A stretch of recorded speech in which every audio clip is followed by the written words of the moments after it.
Get 'em, Jimmy, where low shack at? The bottle's getting empty up the crack and we stacking chips, all of it's what I want. Plus money winners, that's what I'm on. You can say I'm gone. I prefer elevated public sports radio. Time to get educated, get produced, leave the juice, letting loose with so much abuse that the bookies wanna call it truth. They getting slaughtered. Can't forget Jeff and low baggers in the chat. That's a lethal weapon 'cause we be pubbing.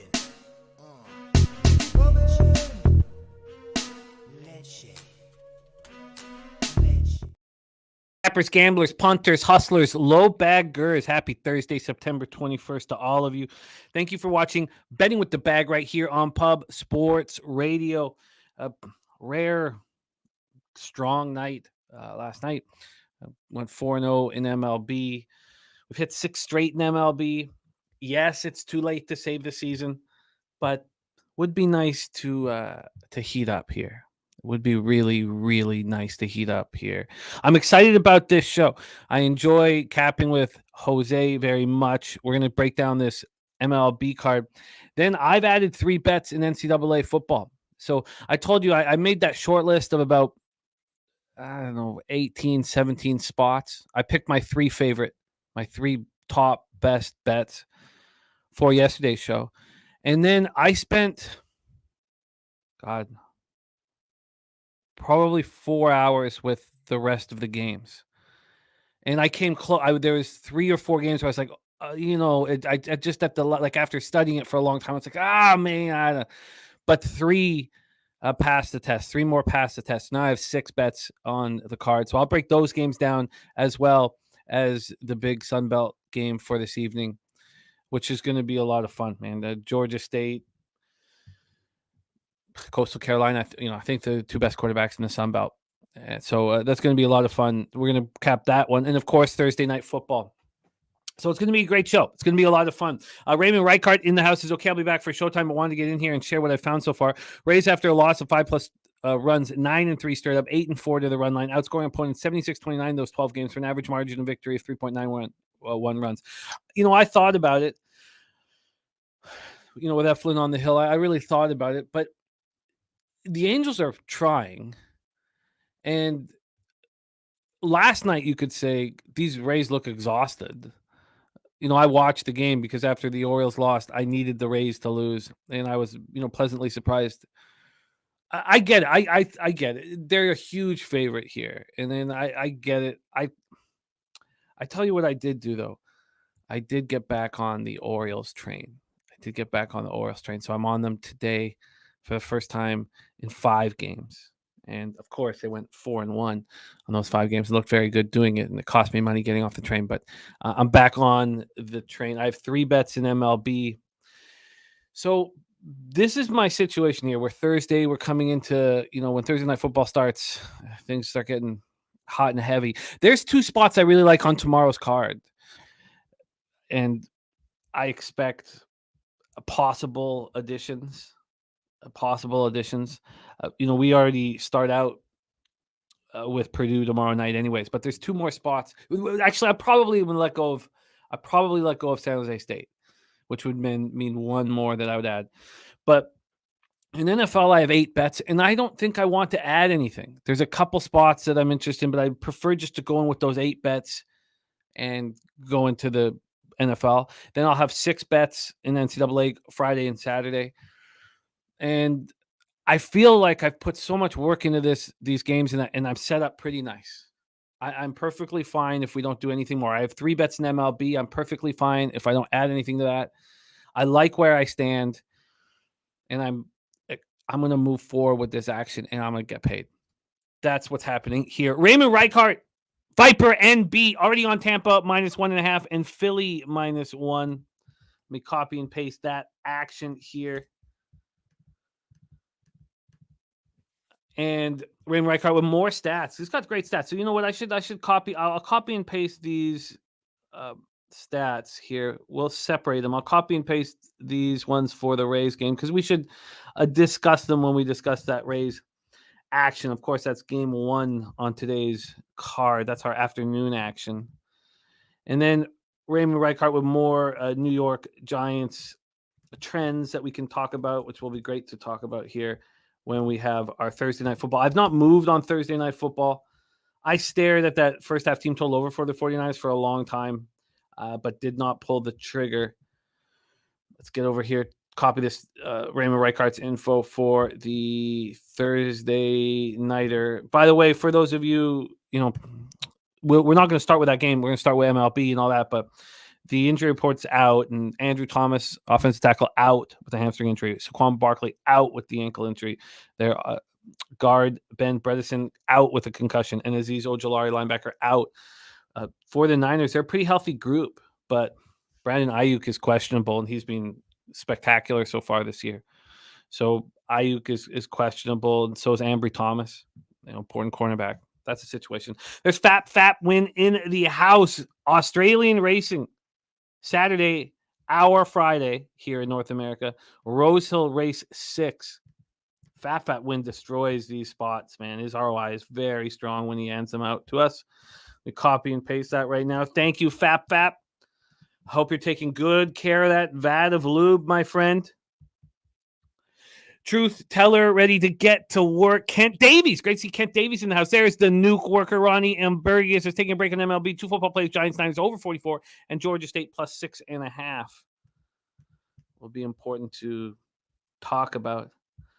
It's, this is a very different situation than, last year or the year before's game, in my feeling, for this Thursday nighter in college football. I mean, Georgia State has no defense and is going to try to run the score up, but Coastal Carolina seems much more methodic offensively. Stacks play of the days now hit 7 straight. Danny Dimes over 37.5 rushing yards for Justin McElvey. That is the Stacks play of the day. Stacks is heating up. I love seeing it. Justin. Going to copy and paste that right here. Ron Crawford spreadsheet play of the day is in. It is the Philadelphia Phillies -1 and -111. Let's grab that here for Mets Phillies at Citizen Bank Park. Copied and pasted. Pimp Slap says Arizona comes through sweat-free. It was wonderful. I was on it with you. Excellent work, Mikey, my man. It was a glorious catcher with no pressure or pain. I want the Cats as ready for Eli Mitchell to beat up on the Giants. I like it. I like it a lot. Shanny took a lot of heat for CMC playing every offensive snap. So that goes to what he's said out in the press, how he's going to handle the game. So I'm interested in that. There's Jeffrey Moore, Mike Wilkerson, Jay Smooth, Subhuman Gaucho, Serious Business, Reclaim James, Ass Eater, now 7-1. Yes, 7-1. What a spectacular record. Still a very, very strong. There's our guy, Justin McElvey, in the house, gifting out a pub radio membership. You're a good man, Justin. I love seeing it. Thank you, Justin, my guy.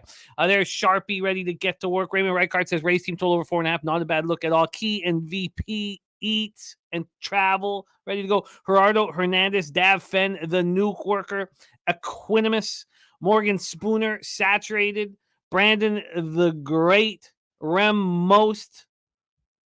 Less than 2 weeks. Look, we don't care about birthdays anymore, man. But thank you for the thought. But I don't care. The reason why Jose needs to keep record of it is because I'm gonna take off to that Seneca casino there in Niagara Falls, New York, and booze. That's my plan. Reclaim James, Nate Dogg 420. It's Nate Dogg 420's birthday. I just got a text message. It is his birthday today, right now. Speaking of birthdays, Nate Dogg 420 is the same birthday as my sister. Nate Dogg, happy birthday, my man. I know this year has been so difficult and so tough, but you've carried your daughter through the tough times, and there's bright sky ahead, man. You've climbed out of a very tough spot, and you've done it leading by example, and all your friends and family are so proud of how you've handled it. And it's your birthday today, day for celebration. And I think we're going to have a great winter, man. I think we're going to have a great winter. Hockey's going to be back. I think it's going to be great. Happy birthday to our guy, Nate Dogg 420. Nasty Nate in the house. Perky Sanderson, Wine Time Sports. Wine Time, not only as a heavy bet on UCLA, Utah. He's going to the game. Going to the game as well. That's going to be dope, man. Wine Time. We're going to talk about that game tomorrow with Dabby Cab. I've been studying that because Wine Time let me know his big bet, and I've been studying it for days. And there's just so many moving parts with the injuries and the possibilities. And I was like, let's just wait to talk about it on the show to see if we can get as much information as possible. Here we go. All right. Dabby Cab in the house. Vulcan ready to go. Est OKK. There's Salatsy. He's got Elijah Mitchell over 28.5 rush yards. Yeah, I mean, that goes with the whole MO. I mean, that makes a ton of sense. Let's copy and paste Slatsy's action here. Satchard said going to be a day for Debo. Yes, it looks like it will be a day for Debo. G. Martinez says Ambry blows anyways. There's Sancho ready to go, and the reclaimed James Asseter play today. Coming off its first ever loss. Ready for the bounce back. It's in. And he's going back to Hanshin. The Asseter play of the day. God. That's exciting. 7-1. Talk about busting out. Markel ready to go. Raymond Reichart says, would you say it's fair to say that the 49ers struggle with mobile quarterbacks? No, I don't think it's fair to say. No, I think that struggle is probably not the right word because their defense is dominant. So, are they a little bit more susceptible to mobile quarterbacks? Sure. Yeah. But we're not talking about a middling defense here. We're talking about, the Cowboys defense looks unbelievable, but we're talking about a really, really tough defense. So I think the issue right now is their secondary, and it's a little beat up, and they don't have depth within the secondary in case there's an injury during the game. I think that's the only actual issues really for me, but we'll talk all more about that as the season goes on. Okay, we got to get to work. Stimmy OG, Rocco Rogers, DC Capper, Brian Watson, Jake Burns says, seeing a lot of Rays love, but Canning has been good. Joseph Thompson ready to get to work. Reclaimed James giving out a happy birthday to Nate. Dog 420. Let's dance. Ready to go. Wine Time says 92% of money on the over in the Coastal game and the line won't budge. It's Coastal that's different to me. Why did I miss Dabby Cab? Did he? Oh, say interested to see the money on Georgia State coming up tonight. Yeah, we're gonna talk all about it. So let's get to work here. Great to see all of you guys. Matt Complex, Alondo, ready to go. Jay, Nate, Cerna. It's great to see all you guys. All right, let's get to work here. Could we possibly build some momentum in MLB? That is the question because it's being horrific. Sharpie says rent is paid another 4-0 day, hitting 73% on 61 bets in September. I love it, Sharpie. Walking Dead, 3:10 p.m. today. Must watch TV. Please welcome the producer of this show, the star of Say Hey Plays, a man with the most nicknames of anybody I've ever met, which means that people like him. Or people hate him because you only give nicknames to people you love or you don't like. So but I think there's a lot more love out there. But it should be okay. How about this? People care about him. There we go. Because you have to care about somebody to put together a nickname for him, and nobody has better nicknames than our guy Jose Bouquett. Please welcome him to the show right now. Jose, how are you? I got reverse sweep Ramon last night. It was disgusting. It was truly disgusting. I wanted to throw myself off a building. And now I have just I'm walking down the street and, the stranger, is that reverse sweep Ramon? So I feel like I'm back in the gutter with you. I'm not in the gutter. I'm out. I slipped out. I'm just poking my head out right now. Laughing at you in there. That was me probably yelling at you. But we believe in you, Jose. We believe in you. We believe in you. And there are spots to attack today. We have the small 8-game card. We've had some good Thursdays in the last month. So I believe in you. I believe in you, my friend. And it is great to have you back in business. Did you get some rest? No, absolutely not. I'm exhausted still. I'm exhausted still. Hopefully, after our lovely Cappers contest show today at 2 p.m. Eastern, I believe, that will be when I rest. But no, yeah, I'm still exhausted. I feel like a punch drunk fighter in here. I'm just fucking baseball and I are just going fucking 13 rounds, and it just punched me right in the dick there last night. So we'll see what happens. I've got, one play obviously on the card. Shout out to the Orioles. Broke my fucking heart last night again. But we'll see what we can do here. By the way, I would really appreciate if the Orioles could find a closer. That'd be sick. I want them to find a closer amongst that bunch. And in my ideal world, that's Jack Flaherty, but he sucks, I guess. You know who I think it is? Is Fuji. Well, if Fuji didn't have fucking shit dribbled down his leg every time he sees the Astros, that'd be awesome. I mean, but hasn't he at times doesn't he, of anybody who has that stuff that's absolutely electric, wouldn't you say that his stuff, now he has problems controlling it and things like that, but he's a future closer on this team. Is that fair to say? Or do you not even think that? I hope he continues to pitch in the bullpen, but there's no way he's a future close. Well, I mean, but he throws 101. Yeah. And I mean, we watched. Who the fuck knows where it's going?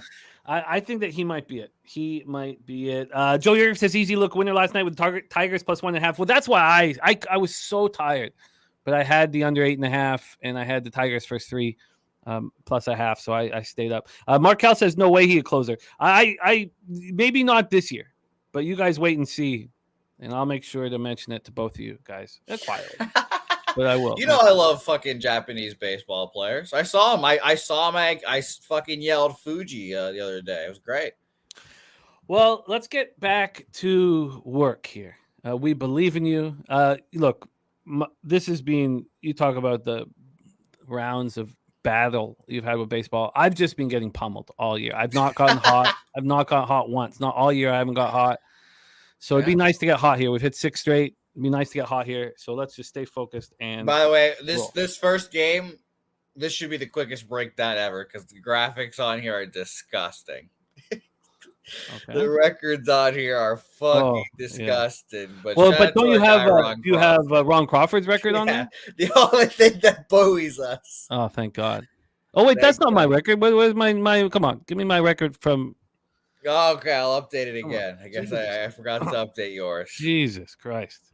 See, punch drunk, man. Punch drunk fighter. I finally have a winning day, and you give me my trash record. It's still trash, but please, for the love, please put some respect.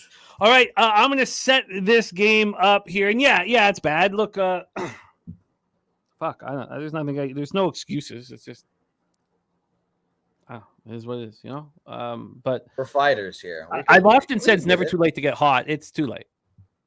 Too late for me. But still, it would be nice. It would be nice. Let's go. 1:10 p.m. Eastern. Los Angeles Angels 69-83, 34-43 on the road. At the Tampa Bay Rays 93-60, 51-26 at home. We're at Tropicana Field in St. Petersburg, Florida. Griffin Canning going up against Zach Eflin. And Zach Eflin has been so good. So good. But the Rays did look a little sleepy yesterday. There was no sign of them coming back. And I was watching the live line. When they're down 6-1, these guys have come back so many times. That was just plus 450. It's like, you got to be kidding me. 450? You're down 5 runs in the 5th inning. 450? That was crazy. But I liked seeing it. It meant a ton to me that the Orioles could still be up 2.5 games in the division. So I was very pleased. I was very pleased across the board yesterday. Let's get into... We don't need to worry about the weather at the Trop, but let's get into the line history here. We are sitting, with Penny at minus 258 for the Rays. They opened up minus 242. So we have 16 cents of movement towards the Tampa Bay Rays, coming off a bad loss, and with Eflin at home on the mound. That all makes sense. Let's go in towards the total here. We have sitting here at over here at a 7.5. 7.5. We have it not moving off that 7.5. It's been there since 5 p.m. yesterday. So there it is, 7.5. And let's get into the cash flow for this. Oh, shoot, that's the wrong one. Sorry. Let's get into the cash flow for this one. I've got it right here. 94% of the tickets and 97% of the cash is on the Tampa Bay Rays. The Orioles are at 88 and 85, and I moved on them. But here we are with 94 and 97 on a team that I'm hoping will lose in an afternoon game. And you guys know, for me, my 25% in and out is tomorrow. And I've made a possibly foolish large bet on the Orioles so as not to incur having to send money, because I was in great shape before the debacle of NFL Week 2, but now I'm going to have to send money. So I made an alarming, the biggest. I don't even want to talk about it. I can tell just the way you're talking about it. I can tell it's going to be a stressful evening. So stupid. It's so stupid. 73% of the tickets and 85% of the cash is on the Angels here. 73 and 85 is on the Angels. Oh, sorry, on the over. We just talked about 90 shit. See, I'm all flustered now. Okay. There's Nordy in the house. Nice to see you. Sharpie says Eflin versus Whiff is 8-2 to the over 6.5 strikeouts. 8-2 to the over 6.5 strikeouts, and only didn't hit versus the Angels last time because they were up 15 runs. And he was pulled at 74 pitches. 7 guys in the lineup with 1.5% or worse than league average. There you go from Sharpie right there. Joe Yeager says early for the Angels. So, Sweaty Butcher said could be worse. Colin Coward. We don't need to compare ourselves to Colin Coward, but What the fuck? All right. Well, here's some fun breaking news. This is kind of cross sports.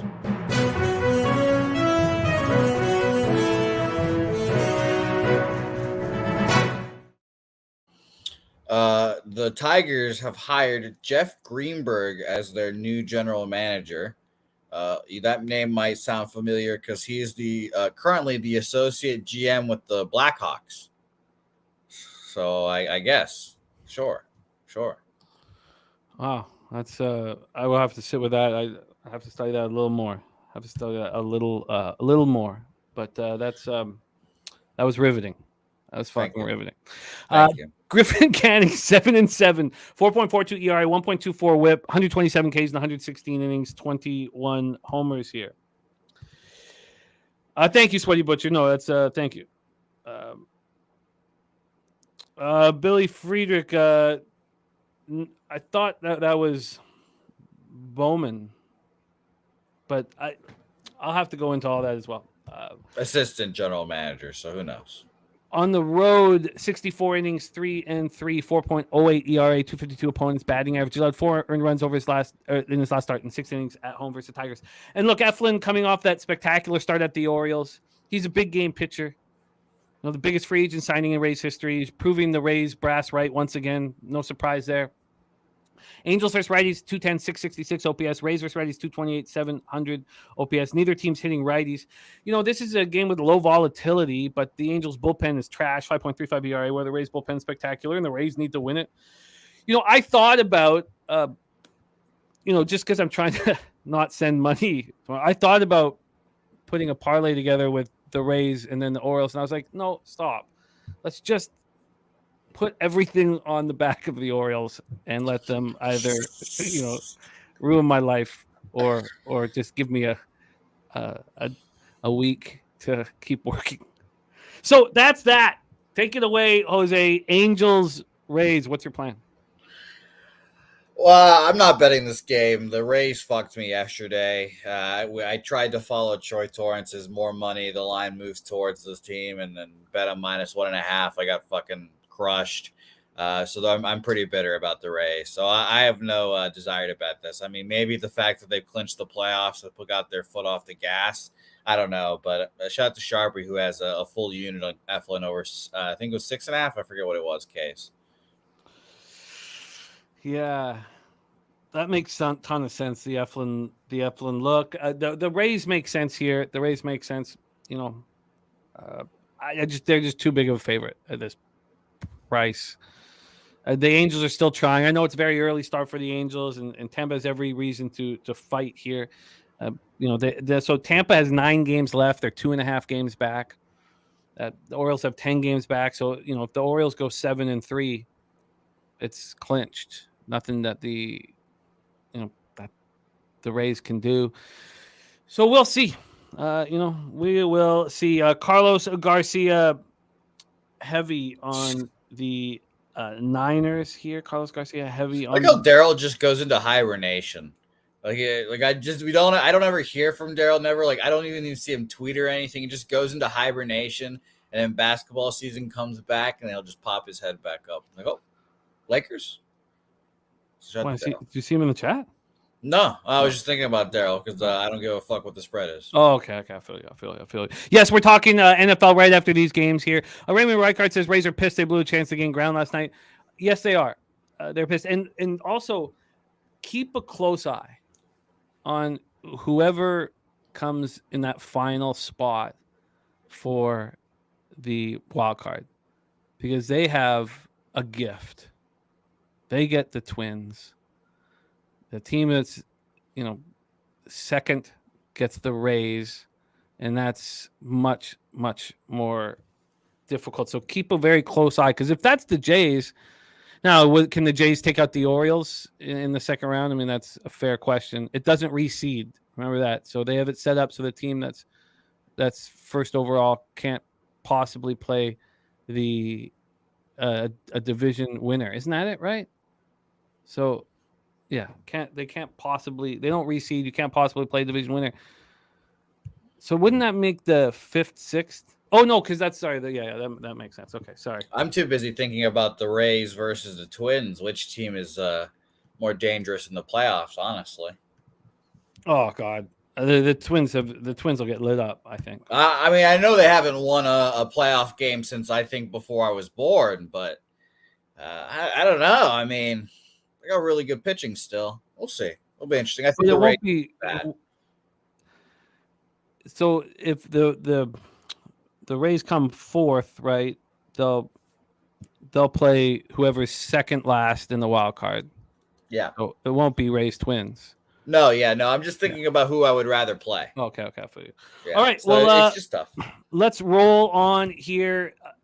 I get anybody who was on the Rays. I just felt it was too expensive, especially in a game with lower volatility and in a Griffin Canning start. But I think maybe Sharpie's look on Eflin with the strikeouts probably the most preferred look here. I mean, you don't even need to care about how big of a favorite the Rays are. So I get all of that, but I'm going to move past this spot. Let's move on to the next afternoon game. And do we want to fade Wade Miley here? 1:15 p.m. Eastern. There's North Ender in the house. Leonard Porch Jr. Milwaukee Brewers 86-66, 41-36 on the road at Cardinals 67-85, 33-44 at home at Busch Stadium in St. Louis, Missouri. Let's get into the weather here off the hop in St. Louis. Up here. Here we go. We have 73 Fahrenheit, 8.1 miles per hour right to left, very slightly out. Stays between 8.6 and 7.5 miles per hour throughout the game. Ballpark Pal. Let's get Ballpark Pal up here. Ballpark Pal has Busch Stadium minus 12% home runs and minus 2% overall runs. So not a hugely offensive situation. Let's get into the line history here. We'll start with this total in this one where Miley looks tired. This is sitting at 8.5. There has not been a move on the over. There's not been a move at all. And this came out at 5 p.m. So it's sitting at 8.5. From a money line standpoint here, we have a pick 'em. So, again, this line's been out for 17 hours, 18 hours, and there's just nothing happening here. Nothing at all happening market-wise. So let's go over to the cash and see what we're expecting to not much going on. And we have 56% of the ticket, 69% of cash on the over. I get it, but the market's not concerned. And then you have 76% of the tickets and 93% of the cash on the Brewers, and the line not moving towards the Brewers. Wow. Wade Miley, 8-4, 3.38 ERA, 1.14 WHIP, 109 1/3. So this was, the beginning of the pain for us and for you especially, because you had it doubled up on Friday, and it was 3-0 going into the 5th inning. And Wade Miley had done everything we thought he would. He got lit up in that first inning, but unfortunately the Brew Crew struck for 4 runs in the bottom of the 5th, and it was rough. It was a tough one. Yeah, I stormed out of the UTSA football game after that. That was fun. It was rough. And shout out to UTSA for folding that game too. That was unsurprising. 2.98 ERA for Miley on the road. He's been excellent all year, but he just doesn't seem as good right now. Miles Michaelis on the other side, coming off 6-1 loss at home versus the Phillies. He got touched up bad in that one. 5 earned runs over 6 innings. He's been bad at home all year, 5.48 ERA. Brewers versus righties, 253, 732 OPS. Cards versus lefties, they're not hitting him. 241, 673 OPS. This Brewers bullpen is very good. And the Cardinals bullpen has been quite a bit improved. So take it away for us here, Jose. Brew Crew, Cardinals. Do you have a feel here? Yeah, I honestly, I've been thinking about the Cardinals. I've been interested in them. Obviously, all that money on the Brewers, and it's not really moving. But I checked my line movement, whatever the fuck sheet. That it's had this game started at -110 even on Bet Online, and it has slowly creeped to the Brewers, and it dropped back. It was at -105, -105 earlier, and now at 11:30. It went back to the Cardinals -109, -101. So I don't know. I lean Cardinals here. Maybe I'll end up at it by the time the we review action here. But I don't have a good feel for this. And honestly, it's one of those cases where I kind of don't want to bet against a team that is in. Well, I don't know if technically the Brewers aren't in the playoffs yet, but they'll. Basically in the playoffs, I think, they're pretty sure they have that division locked up by now, but I don't know. It's just an interesting spot for me, but I lean Cardinals for sure. I would have interest in the first 5 over. The problem is the Cardinals versus lefties. They're just not hitting them. They're not hitting them with any power. But that first 5 over, I guess, is the most appealing, but the market not moving towards the Brewers tells me that Michaelis is capable of having a good start here. I'm not going to reach for afternoon MLB action that will just, throw me into a, just full of rage. And I've hit 6 straight, and I kind of want to focus on football and keep studying hockey. And I've got 3 bets that I really like on the MLB card. And then I've got this heavy investment in the Orioles tonight. So I think I'd just like to sit back and stress out on other things than these 2 afternoon games. But I kind of like that first 5 over. But, all this money on the over and the line is not moving. It's uncomforting. So it's not going to be, I guess I should say all this money, but it looks like there's sharp money, 56% of tickets, 69% of cash, and not moving to the over. Okay, so I'm not going to move on it. Deshaun G. Goldschmidt RBI at +155. Let's grab that right here. Goldschmidt RBI at +155. Gifted Cartel giving career stats on Wade Miley. It's just that, he's a guy that I like very much, and I cheer for, and I bet on him, and he makes me money, and he's one of the few that I can count on, and he just doesn't look right now. So let's just quickly, just before, so that we can do at least our due diligence here. We have, because he was on the IL, he came off. Wow. You want to guess what the first 5 money line is for the Cardinals? What is it? -125. Jesus. So they're saying Michaelis is going to pitch well here. Yeah, I think I'll add the Cardinals double up. I'm writing down the lines for later, but yeah, I think I will probably end up going. We'll see how the card treats us, but.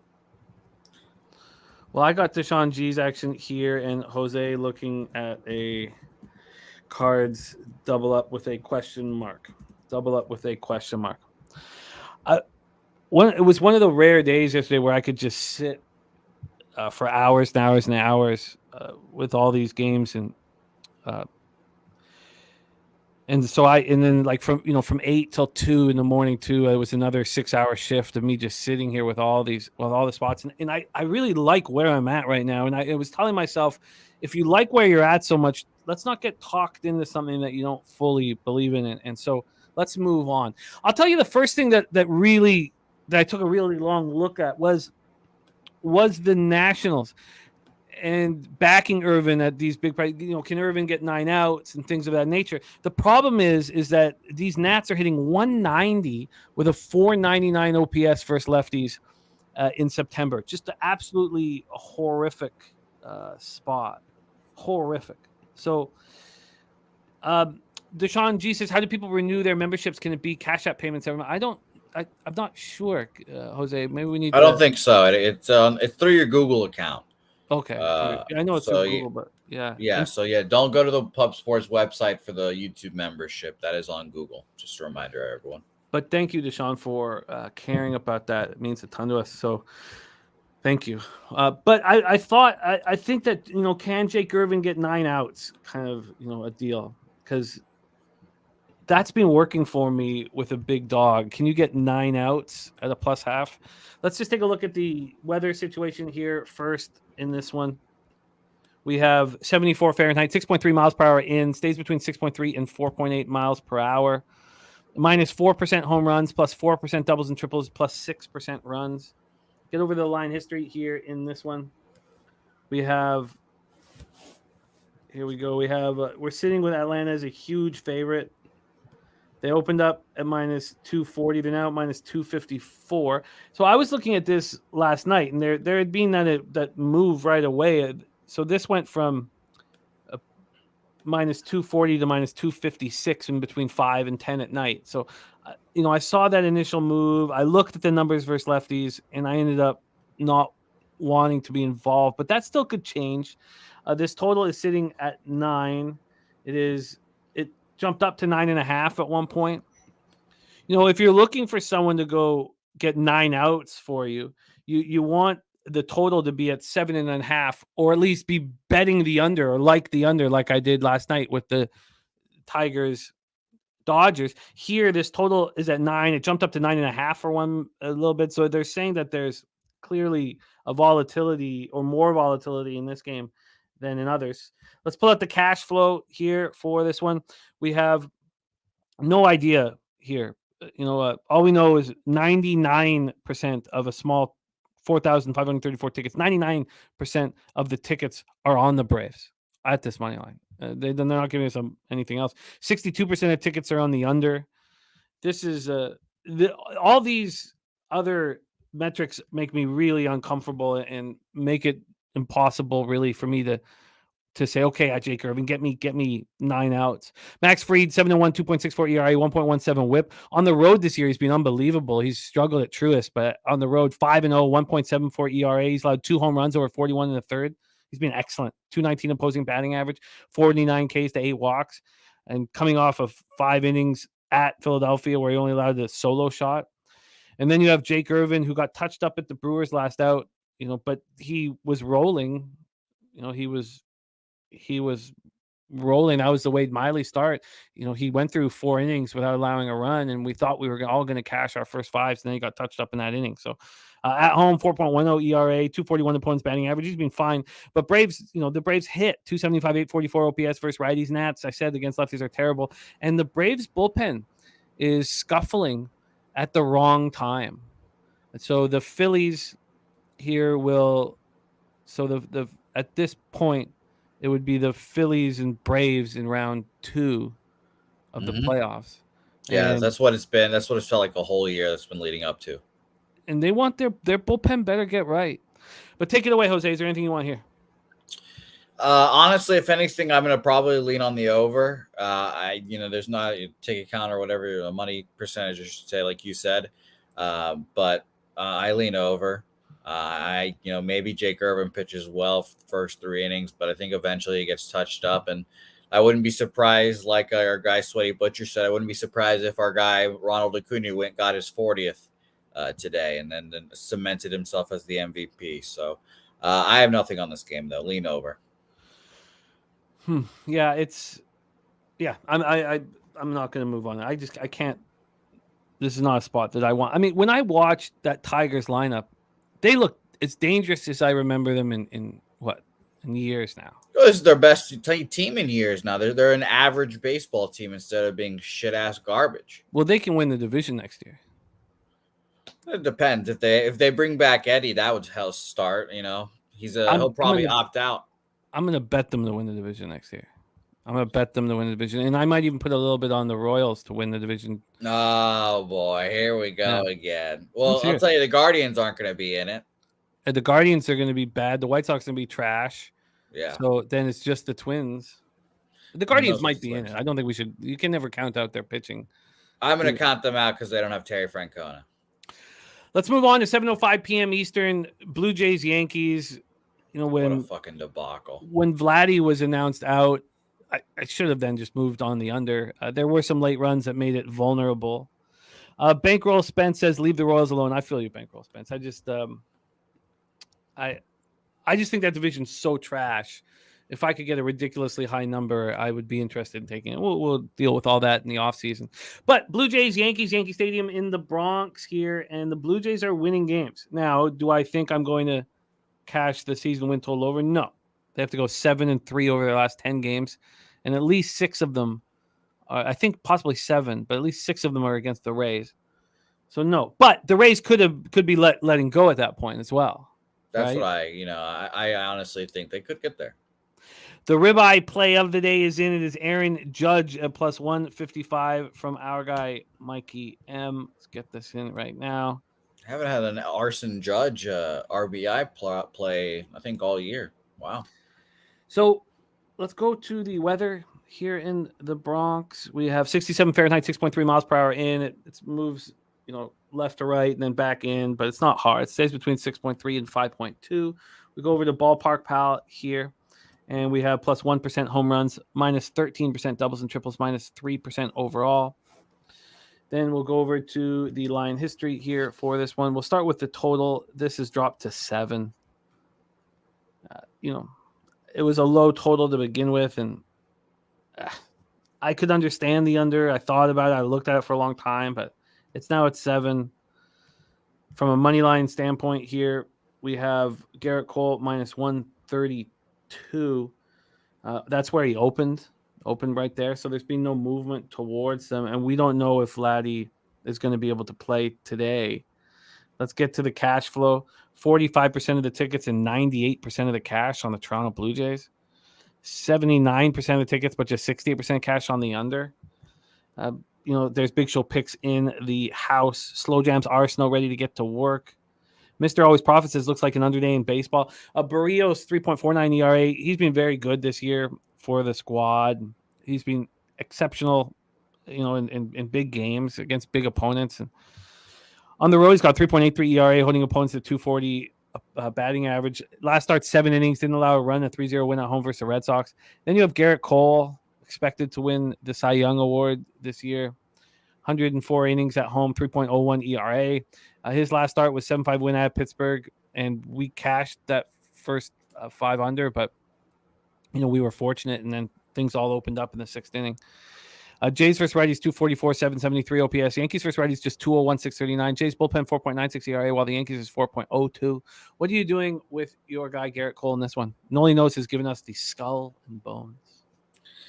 Yeah, one of my least favorite things on this earth is betting one side, losing on that side, and then betting the other side the next day, and then losing on that side as well.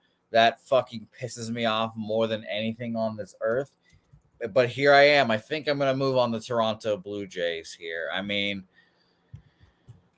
the Blue Jays just need all these games, right? They know they need to win all these games. They know they're in the wild card hunt, et cetera, and what the fuck are the Yankees playing for? Now, I know that Garrett Cole, et cetera, Cy Young, blah, blah, blah, but their bats are just horrific. It was so infuriating last night watching them just wave. Now, shout out to Sharpie because his K-prop and his rent is now paid, so shout out to him.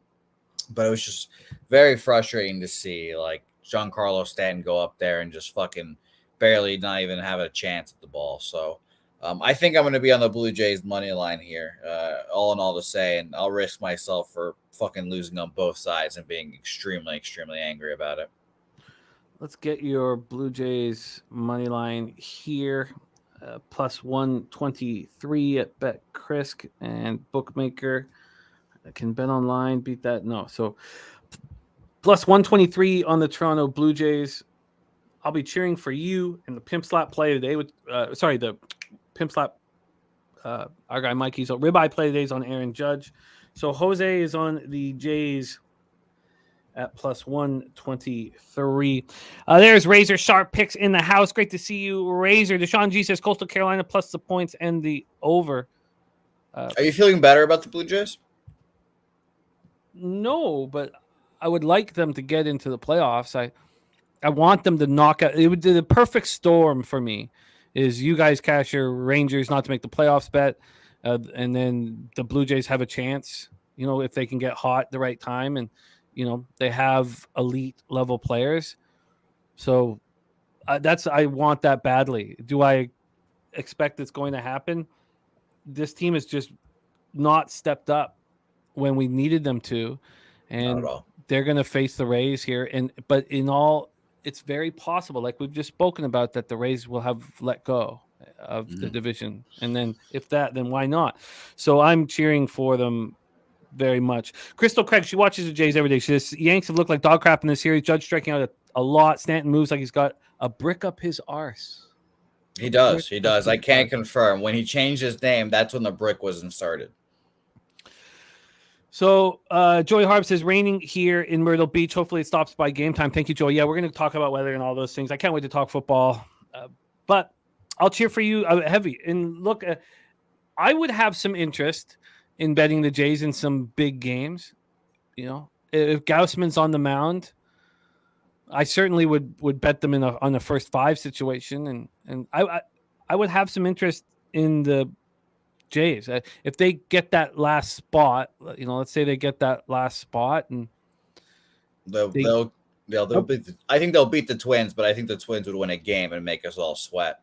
They'd be the favorite in that series though against the Twins, so that would be. I think so. Oh, they might even be like too big of a favorite. I would say, if my guess, I would think it would be minus 150-ish, but I actually think it would probably be minus 130 because I think the Twins are not horrible, like people say. I know they're in a bad division, but I think their pitching can get them somewhere.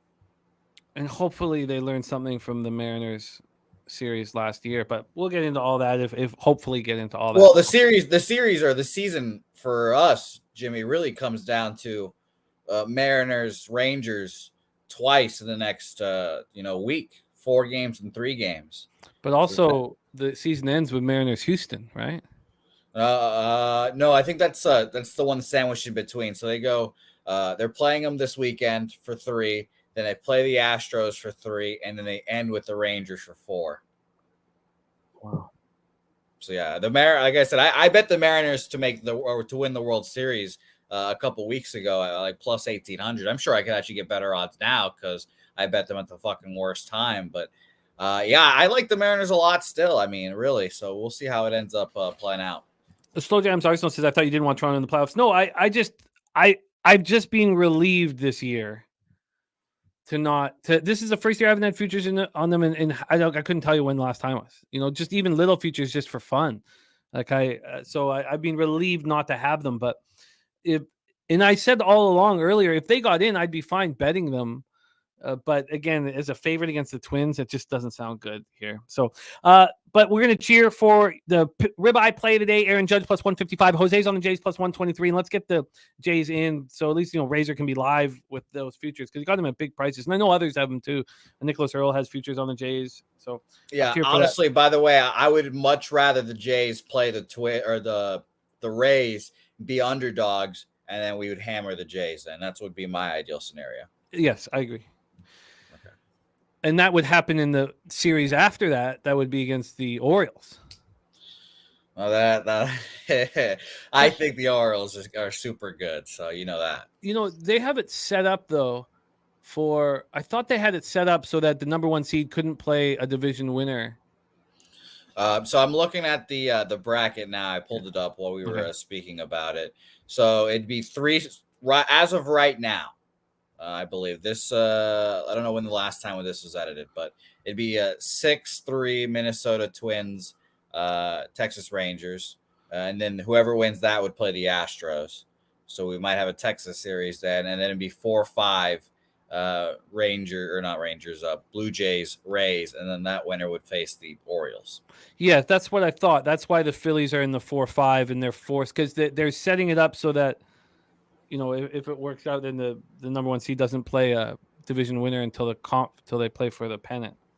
But yeah, okay, let's keep rolling here. Let's talk about our bet here. I'm nervous the line hasn't moved. I was waiting for it to come out, waiting. It didn't come out before I went to sleep. And I'm worried that his line hasn't moved, but that's happened many times. And I think Grayson Rodriguez is the best pitcher on the Baltimore Orioles on the starting staff. I don't know if you can start him in game one of an important series at this point, just because, Bradish is being there and you don't want to, you want everybody to be happy and you don't need to make some huge power move. But I think Grayson Rodriguez is the best pitcher on the Baltimore Orioles starting staff. His last start, the whole season was falling apart. And I know you shouldn't say that after a 4-game losing streak, but he stepped up and he was spectacular. He gave them everything that they need from him. This guy's going to be an elite, top of the rotation guy for years. Yeah.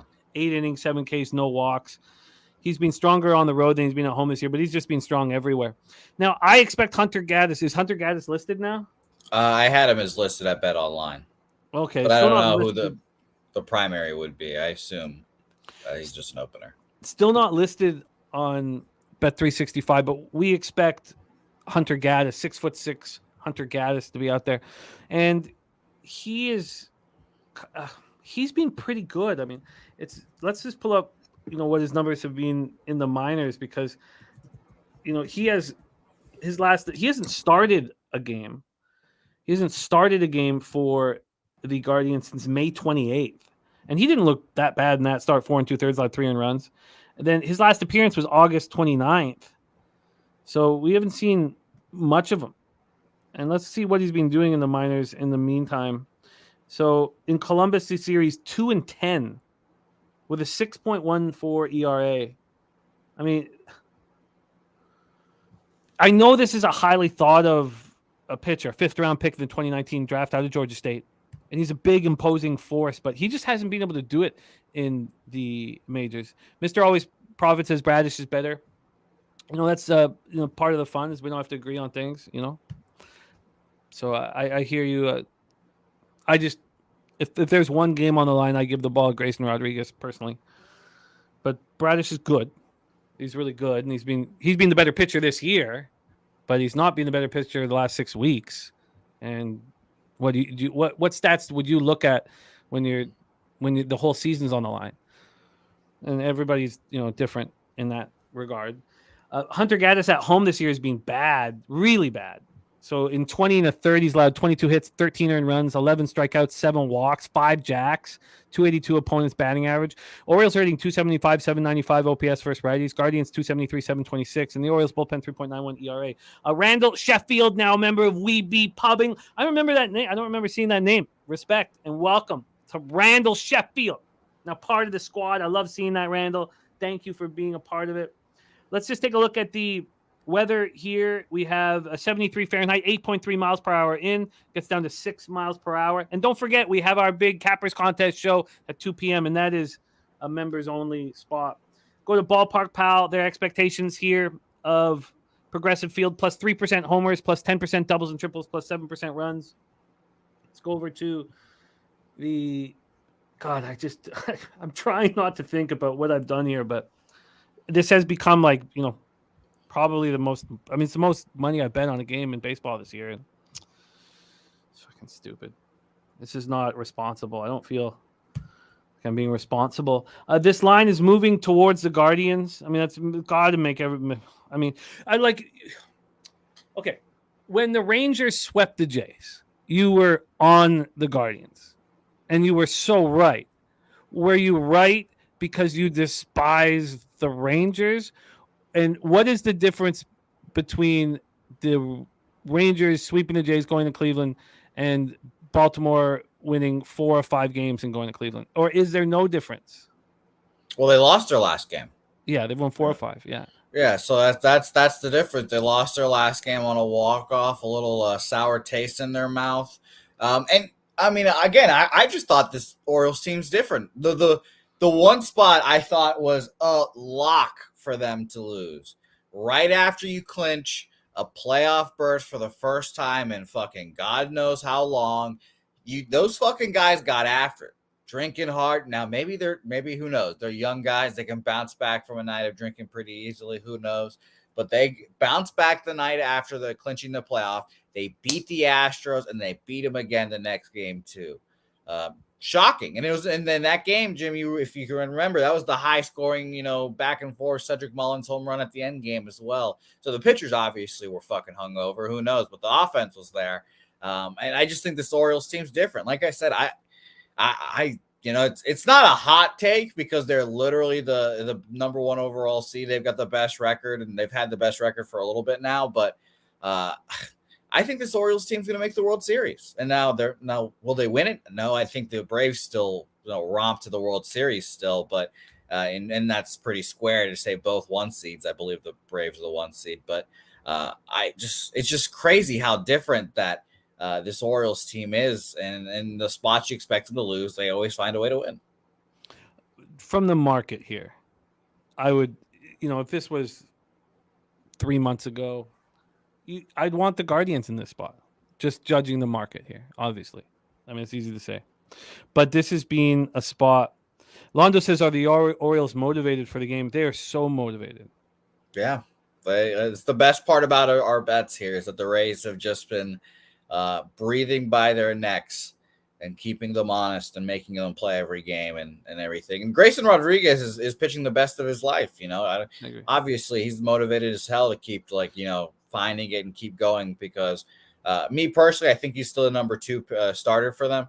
I think it's Bradish game 1, Rodriguez game 2, and then Dean Kramer game 3.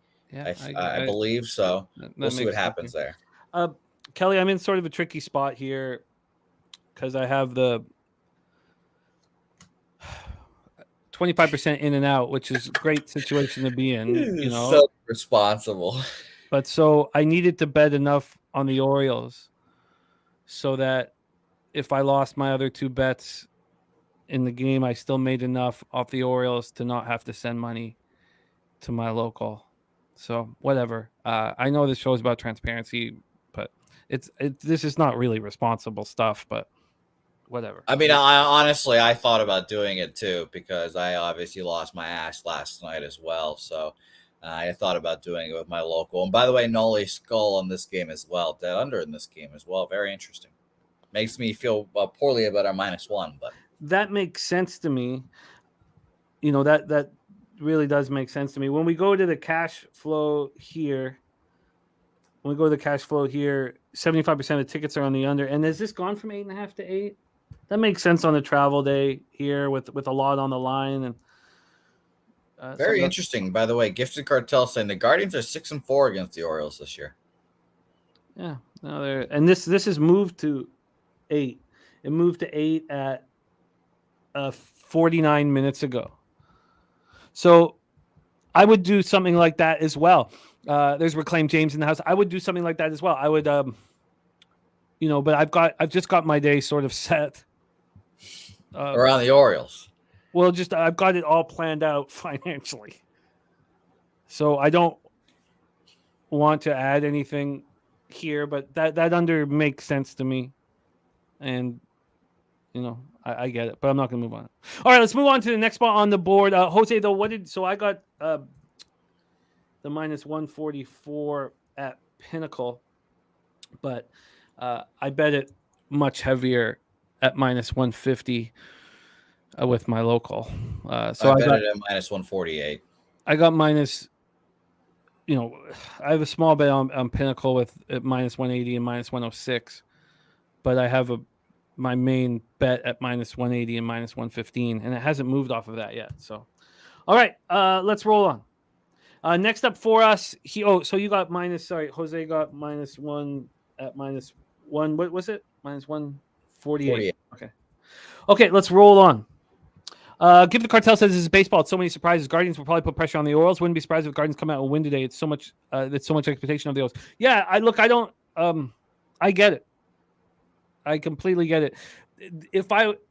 This Orioles team has been in situations where I wouldn't bet them generally, and they've kept winning.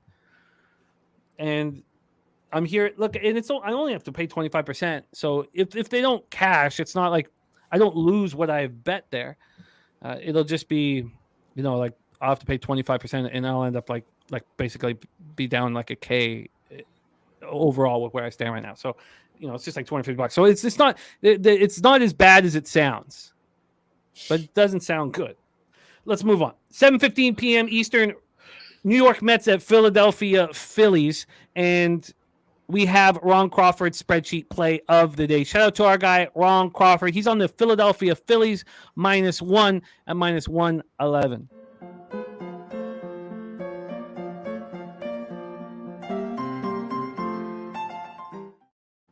Weather at Citizens Bank Park, 68 Fahrenheit, 7 miles per hour in, stays between 7 and 5.5 miles per hour. Let's move over to Ballpark Pal and see what their thoughts are of Citizens Bank. -5% homers, -2% doubles and triples, -3% runs. Mr. Always Prophet said that Gaddis gets scratched. No, Gaddis has been in the minors, so I guess the paperwork hasn't been done yet. And it might not be Gaddis, but Bet Online has Gaddis now listed. Bet 365 doesn't. Maybe there's an opener for Gaddis. We don't know exactly how things are going to bang out. My bet is only needed for Crawford to be pitching, Rodriguez to be pitching is the only thing that I need for that one. But let's talk about David Peterson and Ranger Suarez, two lefties going at each other here in Pennsylvania. We'll start with the line history here for this one. We'll start with the total. This is sitting at 8.5, slightly juiced to the under, and it opened up at 9. So that's a pretty big move to the under because it moved 8.5 and it didn't move heavily juiced to the under 8.5. So that's a big move to the under. Let's take a look at the money line here for this one. We have, here we go. We have, it's sitting with the Phillies at -155. They opened up at 162. They got up to -171 at 6 a.m. So since then, there's been 16 cents of buyback to the New York Mets. And Peterson seems different right now. He just seems different since he knows he's going to be a starter every fifth day. He's been actually pitching decent on the road, even though his splits were so wild and extreme. But he was dealing back then with, I don't even know if I'm going to be pitching. And now he knows he's pitching every 5 days, and he's been a little better. David Peterson, 3-8, 5.22 ERA, 1.59 WHIP on the year. He's been bad. His last start, 5-3 loss at home, went 5 2/3, allowed 3 runs, just 2 were earned, 10 strikeouts. Now on the road, his numbers have been really bad, but his last road start was decent, maybe even good. And then you have Ranger Suarez, who's been bad at home, 4.94 ERA at home. His last start was at St. Louis, and he was very good there. 1 earned run over 6 innings. The Mets are raking against lefties right now. 278, 788 OPS. Phillies versus lefties, 204, 719. Mets bullpen, 4.70 ERA. Phillies, 3.44. So here, cash-wise, for this one, we have the 43% of the tickets and 62% of the cash on the New York Mets. And I get that. The Phillies are trying to get to that clinch the number 1 spot. They're trying hard to do that. And I don't think that, honestly, sure, you don't want to play the Braves, but are the Dodgers going to be that much easier? It's a pick your poison type of situation. So I think they just want to clinch and take the pressure off themselves. 79% of tickets and 87% of cash on the over. That's a lot of money on the over for it to go from 9 to 8.5. Take it away here for us, Jose. Citizens Bank, Mets, Phillies. Tough game. I honestly lean Mets. It's a decent price on them. I had this opening up at -170, Jim, and then it's just kind of dropped to -150 here. So that appeals me towards the Mets. Ranger has pitched well against against the Mets this year. At the Mets, 6 2/3, 5 hits, 2 home runs, a home run allowed, 4 Ks, 2 walks. But I don't know. I just can't get there. The Mets are still just an untrustworthy team. And I mentioned earlier how I don't want to bet on teams out of the playoffs playing for nothing against a team that is in the playoff race and needs to win these games. So shout out to the Phillies there, but nothing here for me. And shout out to Reclaim James, my bottom bitch. Appreciate you, my man. Wow, you guys have a very interesting relationship. Also, I think this is, just this very rare that we get positive things said about you. But here, look at this. I don't know if someone hacked Gagnon's account, but Appreciate you, Gagnon. Yeah, very. I don't know what to do with that. That's Very nice. I'm gonna screenshot that and keep that for myself. Okay, let's move on. Let's move on. Nothing, Pimp Slot. Let's just move on. Jesus, no, this can't be Gagnon. This is someone's hacked this. Someone hacked the shit. Someone hacked them. This is not. All right, let's move on. I've got action now for the next few games, so let's roll. Here we go. Pittsburgh Pirates at Chicago Cubs, Wrigley Field, Chicago, Illinois. Yohan Oviedo versus Kyle Hendricks. And I was trying to – I like Oviedo unders. I cashed last Friday on the first 5 under. I like the way Oviedo's pitching right now. I think there's value with them. I like the idea that the Pirates and Cubs put up what they 18 runs yesterday. I mean, I like all of this for a first 5 under. So I felt like I could explain why the first 5 was at 4.5 and it was juiced to the over despite pitcher's weather. Because I felt like I could explain it, I bet it as soon as I could. As soon as it came out, I bet it. I'd been waiting for the total. The money line came out, but as soon as the total came out, I bet. So let's discuss the situation here at Wrigley. 69 Fahrenheit, 6.3 miles per hour in. By the 2 hours into the game, it starts blowing out. And now very slightly, but it does change. I'm only on the first 5 here. Ballpark Pal has Wrigley is the lowest offensive spot on the board, minus 9% home runs, minus 17% doubles and triples, and minus 12% runs. Then we'll go into the line history here for this one. We have for the money line, Hendricks and the Cubs opened up at minus 160. Now they're at minus 158. That makes me think that Oviedo is going to pitch well here. From a total perspective, this opened up at 8.5, and it's moved towards the over. It has gone 13 cents towards the over. Makes me worried about my action here. Let's go to the first 5. If we go to the first 5, it's moving briskly towards the over. There's now a 5 at my bookie. Now at Pinnacle, this moved to 5 at 11:34. Now it's a pseudo 4.5. This makes me very concerned about my first 5 under. But I like Oviedo, and Kyle Hendricks is pitching decent, coming off a 7-6 loss at Arizona. He faced these Pirates on August 25th. It was at Pittsburgh. It was a 2-1 loss. He went 5 2/3, allowed 2 earned runs, 4 Ks, 1 walk. Oviedo didn't face him in that series. He's only faced him once, and that was earlier in the year. Pirates versus righties, 242, 707 OPS. Cubs versus righties, 246, 743 OPS. The Pirates bullpen, 3.95 ERA since September 1st, while the Cubs at 4.39. And I'm nervous about looking at the cash flow here. This is making me uncomfortable. 62% of the tickets, 70% of cash on the over. And then 15% of the tickets, 27% cash on the Pirates, and it's not moving. So, Nate Cerna, I think I might wait if I were you. It looks like some books are moving it to 5. That 5 is way more appealing here. Let me just see what Bet365 has done with it. I mean, I'm not in the spot where I can double up now, but it's now plus 100. So the market's moving away from me. Take it away, Jose. This is my first spot on the board. First 5 under 4.5 at minus 105. Yeah, I think I just passed on this game. Keep it short and simple. I didn't want any action. The Cubs here have been floundering. They're fighting for their playoff lives now. And Yohan Oviedo has been pretty decent. So nothing for me. I'm excited to bet on Oviedo next year. I think he'll be a pretty decent next year. All right. Let's roll on. Let's roll on here. This is another spot for me on the board. I'm on the Tigers first 5 minus a half. I figured you would be.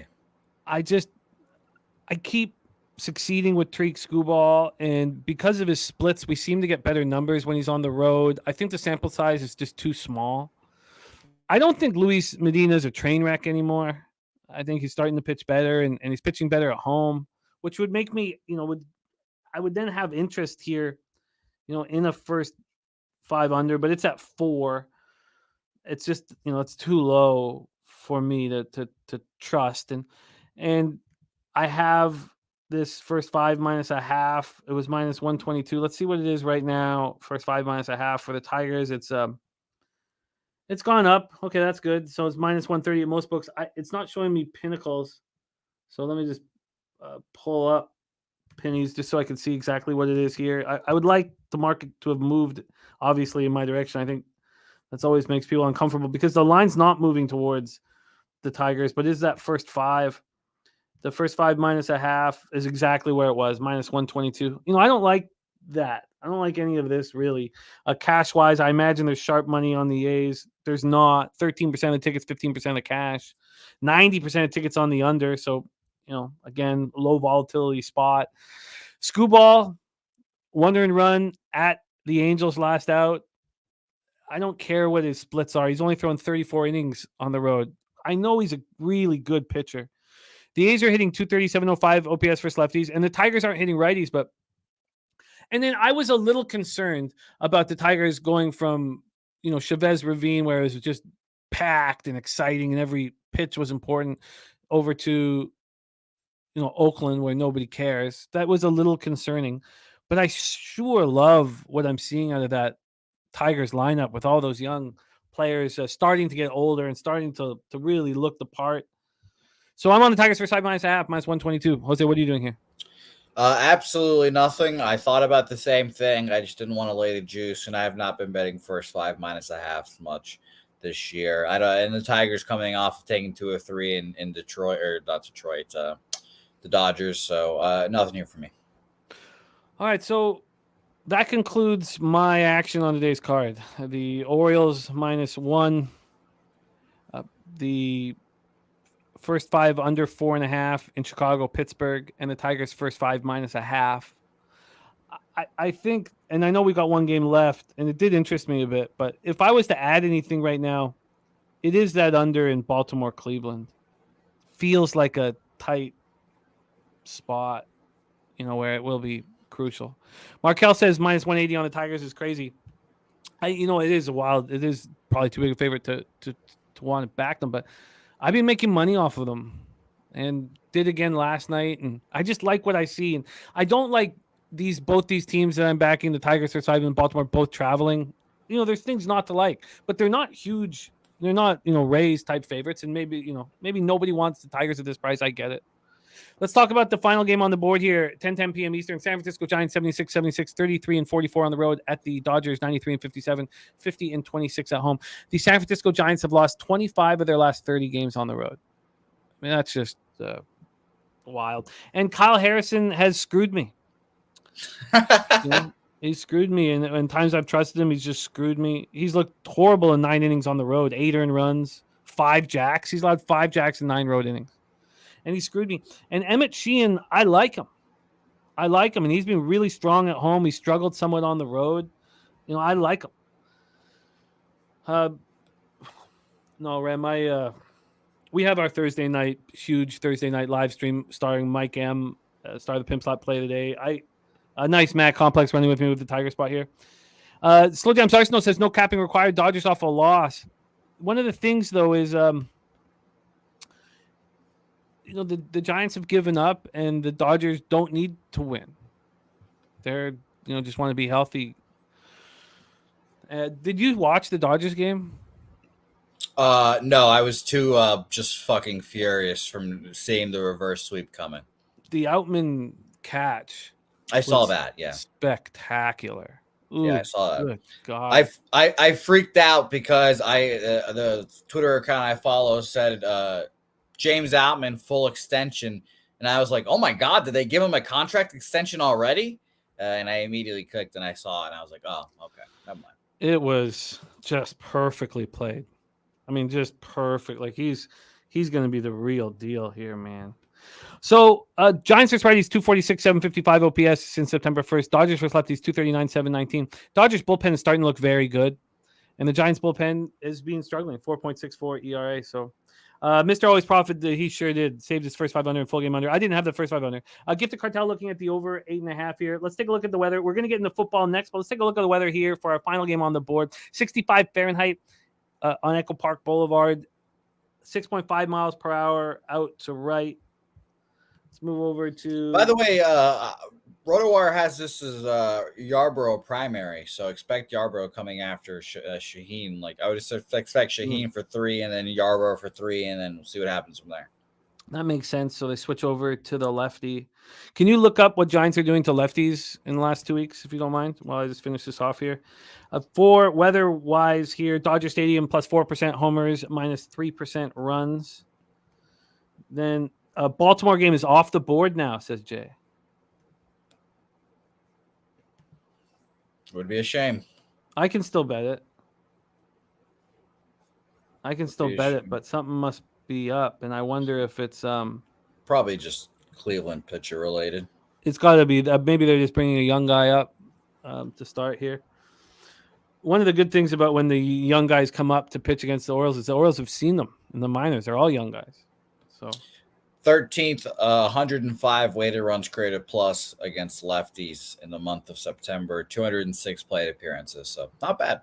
Not bad. It's their offense hasn't been bad, but they just can't seem to win on the road. Maybe playing the Dodgers will spark them. Dodgers are sitting at minus 175 right now. That's right where they opened. And from a total perspective here, we are sitting. NFL is next, by the way. NFL will be next. We're sitting at 8.5. It's not a real 8.5. It's plus 105 to the under. But this has gone from 9 to 8.5, up to 9 to 8.5, up to 9 to 8.5. So we're sitting here. And when we take a look at the cash flow here, we have 93% of the tickets and 96% of the cash on the Dodgers with the line not moving. 33% of tickets, 62% of cash on the under. And I thought about the under. I really did. Thought about the first 5 under with, Harrison having this opportunity at Chavez Ravine going up against another young stud in Emmett Sheehan. But I just am still holding in all this anger over what Harrison has done to me in the last few days when I thought, here's a good chance for him to show why he was number 1 left-handed prospect in the league. Are you moving on Giants, Dodgers, Jose? I've told myself that I'm going to get into player props a little more. And it's, kind of easy or I'll try to make it kind of easy because I just sort all the players and who's the best against righties, who's the best against lefties. Now against lefties, obviously you've got 2 of the top 5 hitters against lefties on the squad. Mookie Betts, weighted runs created plus 197 weighted runs created plus against lefties this year. That's fucking ridiculous. And Freddie Freeman, 5th in a weighted runs created plus, 182 weighted runs created plus, but he's hitting 344 against lefties as well. So that's nuts. By the way, the people in between them, William Contreras for the Brewers, it's the catcher, 194. Jorge Soler, 186. Our old friend Ryan Mountcastle, 184. But I've been thinking about it, and Rocco Rogers put his player prop play of the day is Freddie Freeman over 1.5 bases at even money. I looked at it just now. I can get it at minus 102, and Mookie Betts at plus 118, which is pretty shocking. And maybe I should have my guard up a little more because obviously those are, plus money spots. Like, why is that the case? The total's been going up and down kind of all day. Is Kyle Harrison going to throw well here? I'm not sure, but I think I'm going to move on both actually here. So it's very interesting. Okay. Well, also Freddie Freeman 1 hit away from tying his career high in hits. Yeah, I was listening to a podcast, and obviously there's some milestones in baseball that aren't going to be hit very much anymore. Like, pitchers like hitting, like I forget what the number is, but like a certain amount of innings in their career, because obviously we're going to see pitcher innings slash basically. But 3,000 hits is something that, it's a big number, obviously. And Freddie Freeman is basically the only active player that has like better than a 50% chance of getting the 3,000 hits in his career, which is pretty crazy. Like Jose Altuve is the only other guy there, and he's got apparently a 32% chance to get there, which is pretty nuts. So we'll probably never see, or we probably won't see another guy hit 3,000 hits for a really, really long time. So shout out to Freddie Freeman.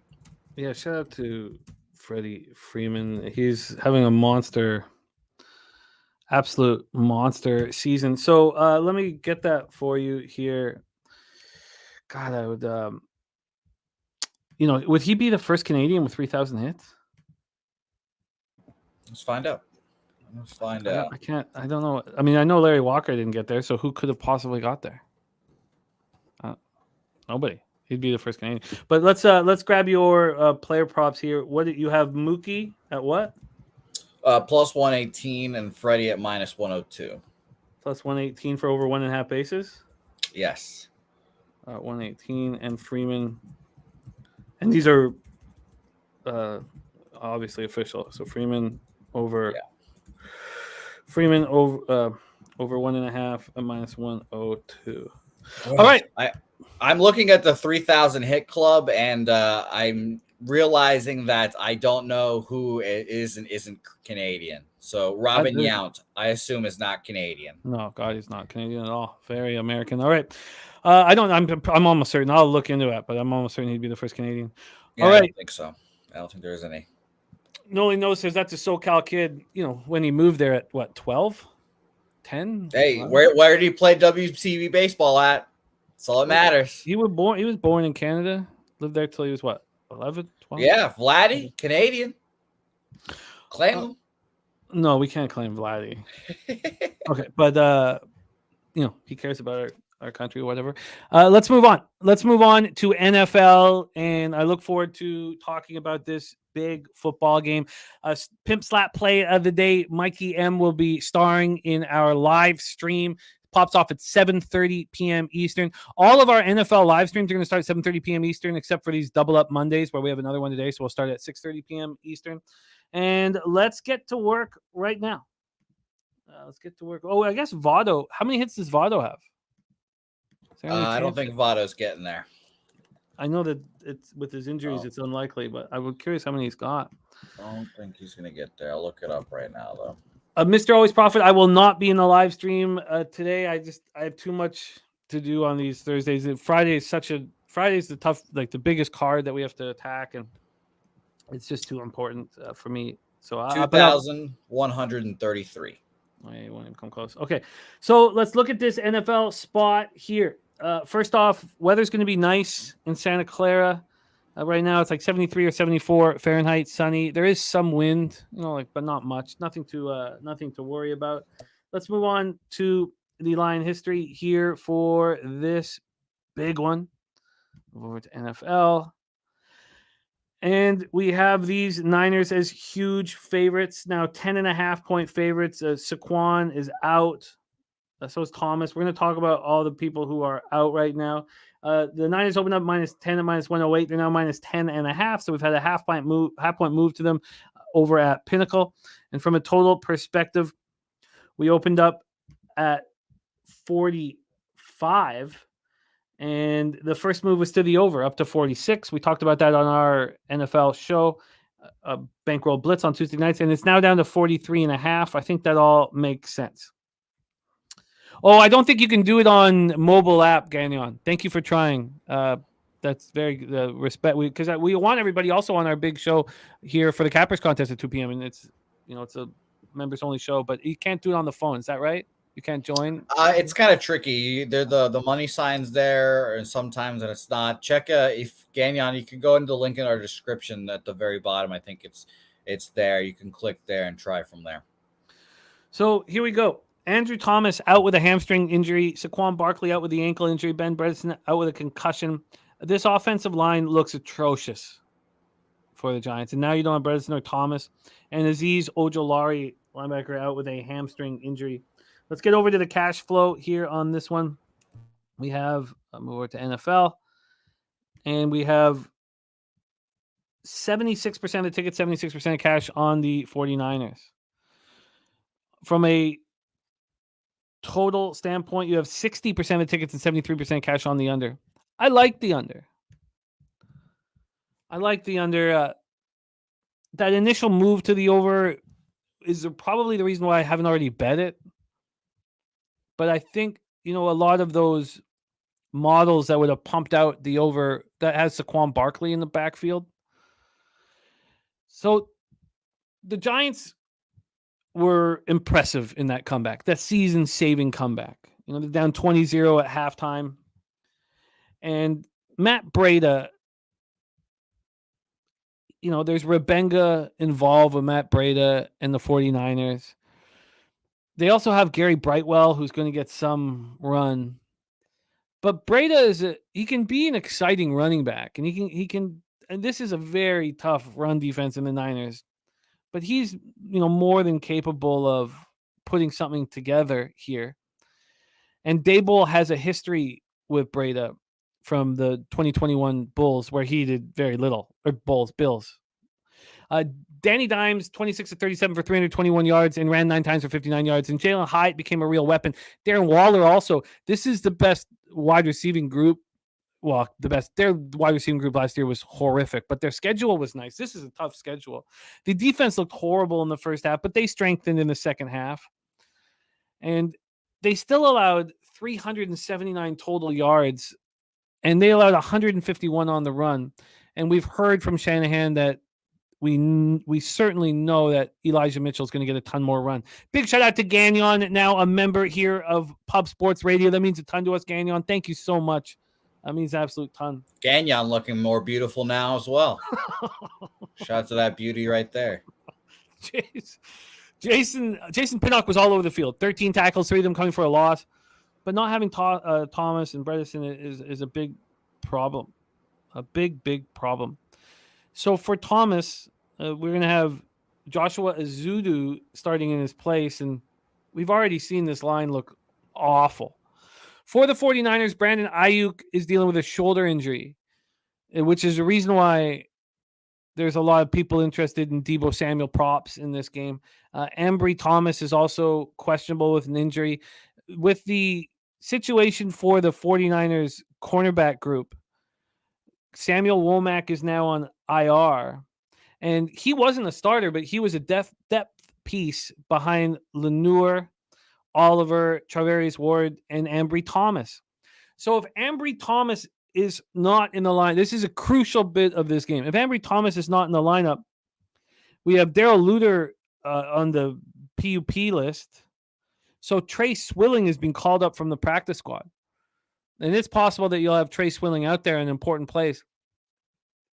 That is another. So the fact that this total went from 45 to 46 initially, and now without knowing about Ambry Thomas, that's also kept me off of the under. The 49ers were outgained by the Rams 386 to 365, and they were just 2 for 9 on third down in that win against the Rams. And it was the first time Purdy, didn't throw a touchdown pass, and first time he had a passer rating under 95. But he looks like he's in absolute complete control. I really believe in him. Shanny took a lot of heat for the McCaffrey thing. We've discussed that. And the Niners only had 1 sack, and nobody had 2 quarterback hits against the Rams. So that's another thing we got to keep an eye out for. Is this front seven, where Warner had the only sack, is it not as dangerous or spectacular as we initially expected? So those are the biggest pieces of this puzzle for me. And if Ambry Thomas is out, I'm not going to bet the under, but I still have interest in the under. Robert Franklin looking at the 49ers team total over 28. I'll tell you, Robert Franklin, the first thing that I looked at in this game was the first half over, team total over for the 49ers. That here at Bet365 is sitting at, what is it? Sorry, it's a tricky one. They're giving you the 13.5. I could have bet the 13.5 with slightly less juice, but it's at minus 150 right now. That's just so much juice. Just too much juice. So with all this said and done, I've got 8 bets on this NFL card, and I've not moved on this Thursday night yet.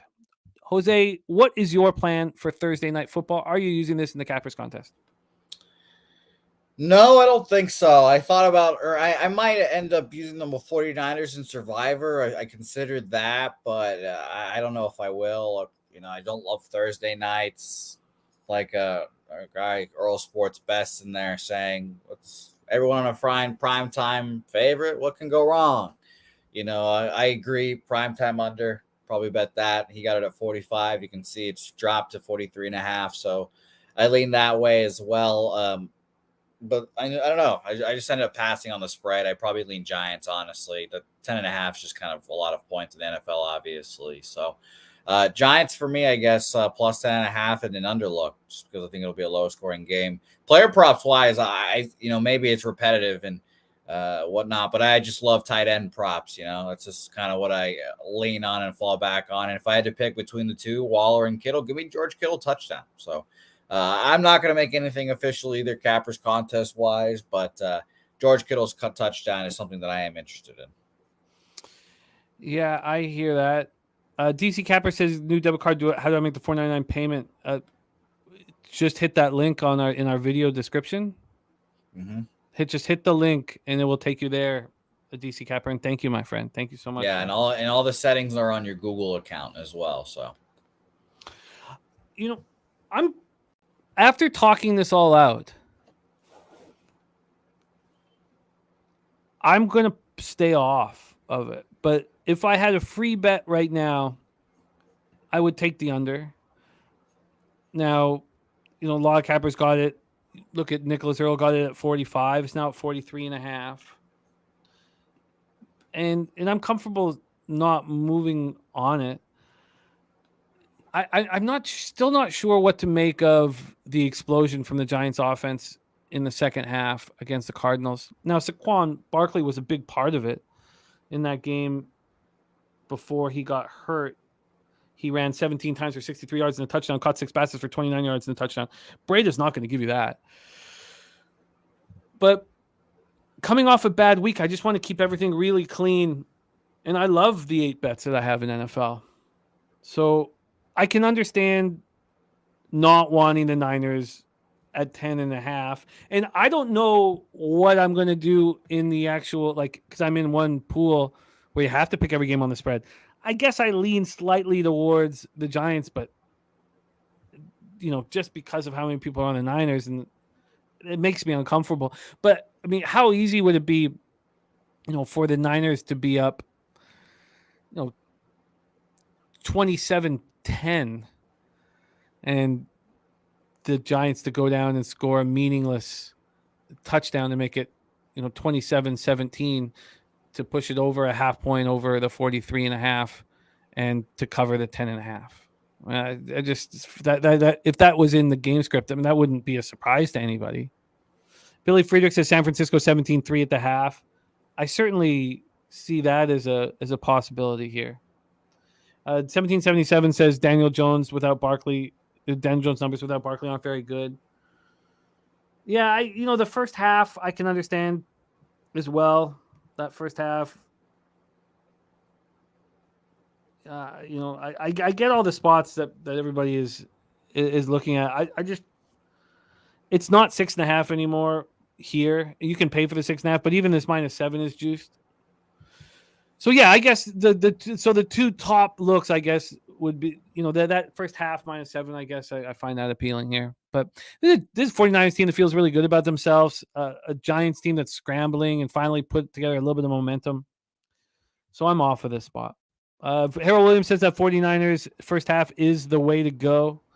Perky Sanderson's got a Brewers money line, Niners money line parlay.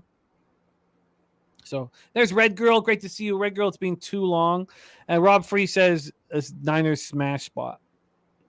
So, all right, that's and Pimp Slap Play Day says Danny Dimes 10 games is a big dog, averages 205 yards. Without Barkley, averages 166. And DT says I think the Giants will cover that 10.5. All jokes aside. So there you go. No move for me and Jose close.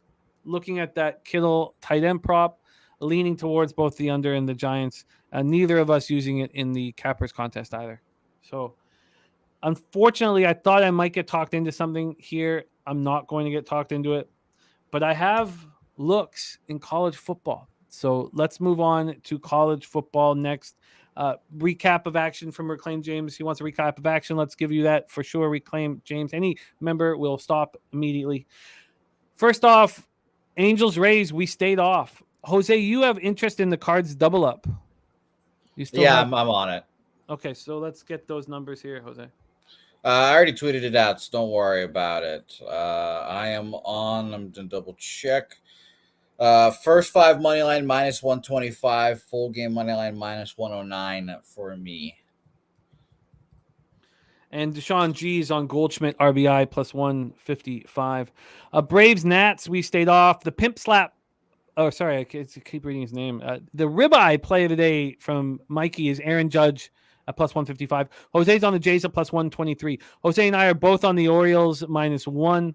Ron Crawford is on the Philadelphia Phillies -1. That's the spreadsheet play of the day. I'm on the first 5 under 4.5 in Pittsburgh, Chicago. That market is moving briskly away from me. I would much rather have the 5. It makes me uncomfortable. And then I'm on the Tigers first 5 -0.5 at -122. Jose has 2 player props in the Giants-Dodgers game. He's got Mookie for over 1.5 bases at plus 118 and Freddie for over 1.5 bases at -102. All right, let's get into college football. I can't wait to talk about the 3 additions I made to my card on Saturday. I'm very excited to talk about it. I don't have a move here on this game, but it is I can see one and I'm not against it. But let's get to work. I know it's raining right now in Conway, South Carolina. It's going to stop. It's going to be nice weather tonight, but it is raining right now. Arnillo says Coastal is not that team no more. 74 Fahrenheit, cloudy, 6 miles per hour is the expectation here in Georgia State, Coastal Carolina. And this is going to be a really fun football game. Of course, it's going to get overshadowed by the NFL game, but it won't for the first 45 minutes. And these are the best 2 quarterbacks in the Sun Belt going up against each other. So it's going to be a really fun football game. Now, we've seen these teams go up against each other. In 2022, they hit 65. That was the total. In 2021, 82 points in that one in 2021.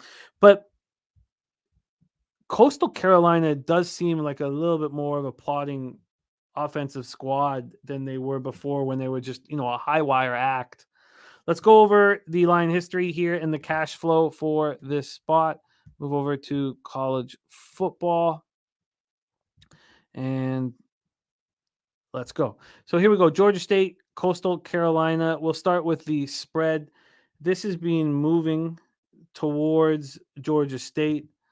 It sits Georgia State +6 right now. Now, this opened up at 6.5, and the first move was to 7. It stayed at 7 for 20 minutes before it moved back to 6.5. But then it got back up to 7 again. This is all happening on Monday. Got back up to 7 at 5:18 p.m.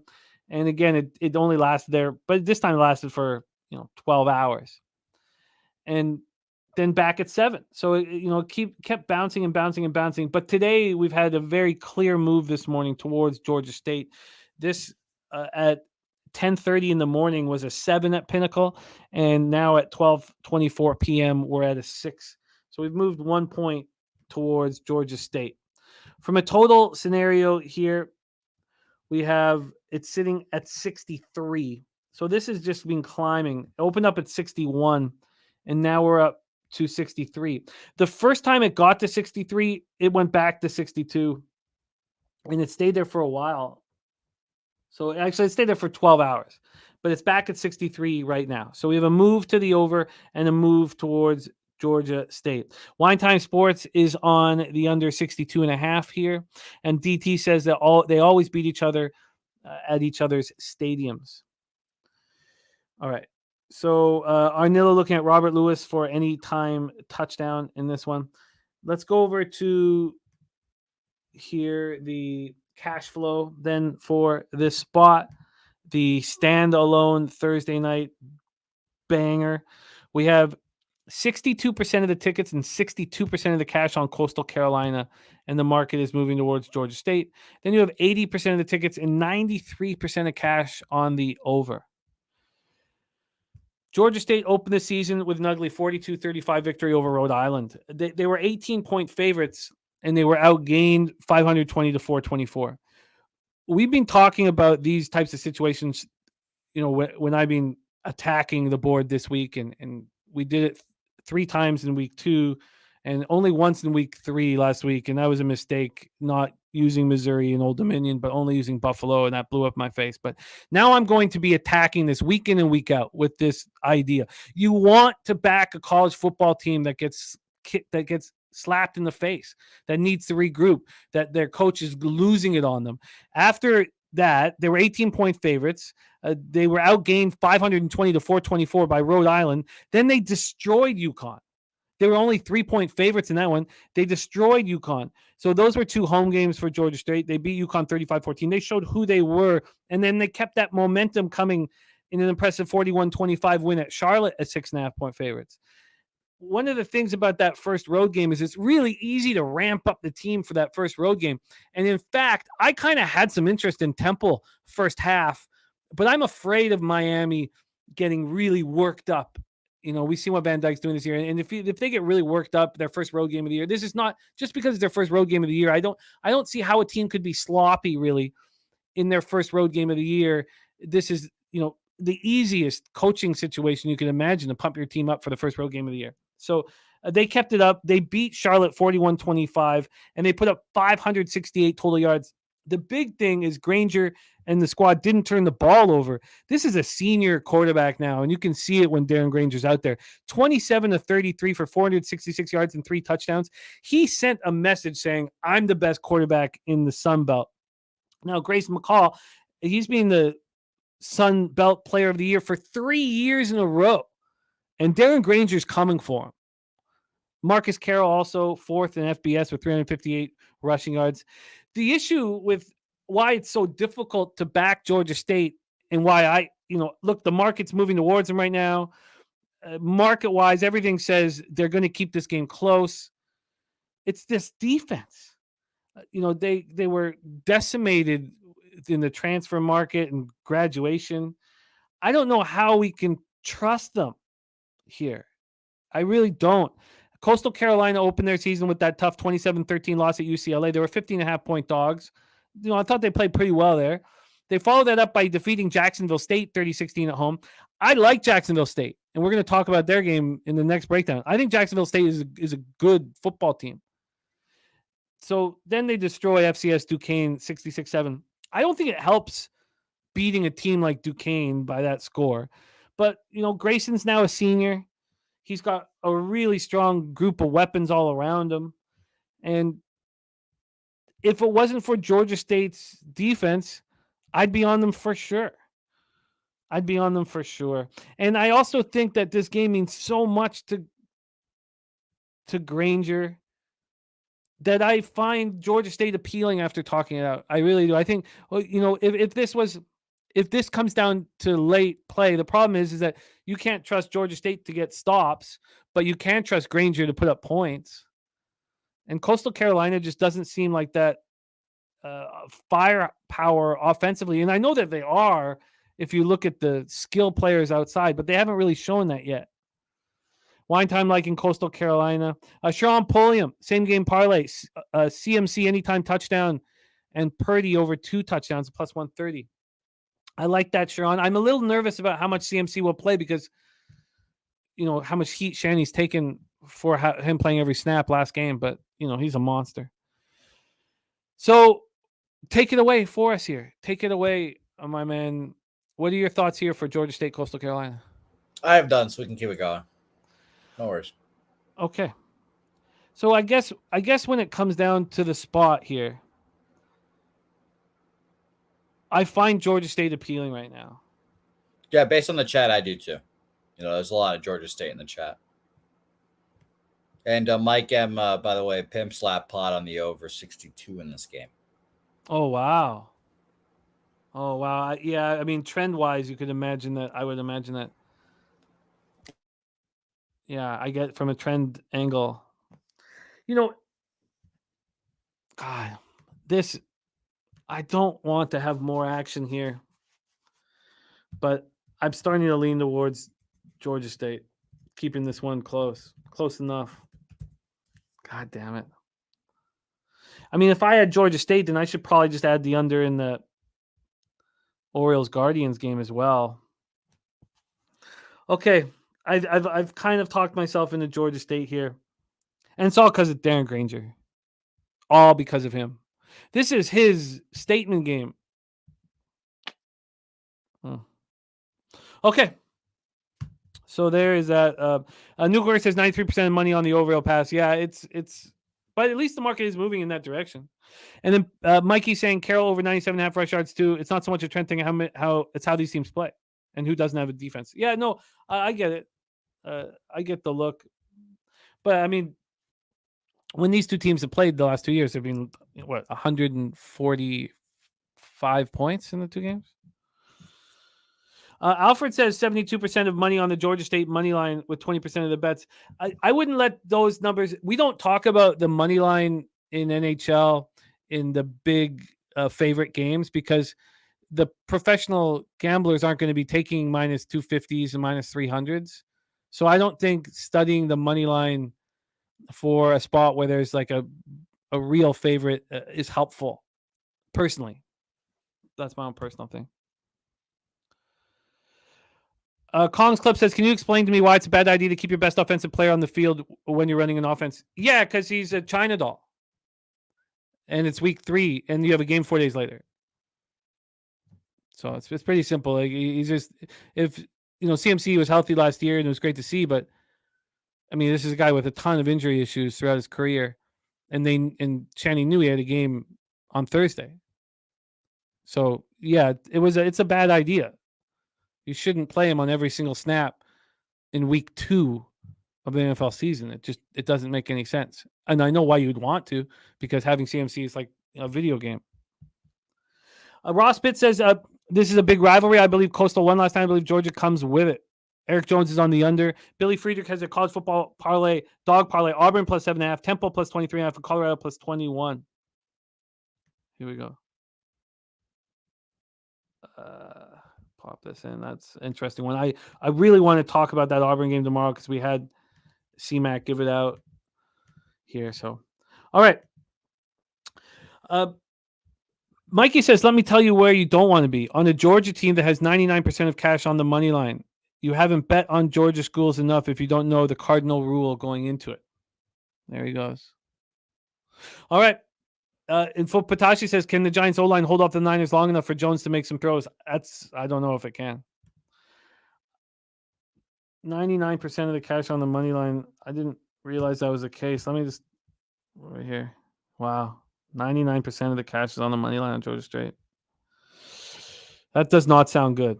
Well, I mean, it's a 6.5 point favorite, it's probably big on the money line for Coastal. So no, that's why we don't talk about those things in hockey like we talked about, but that is a lot of money.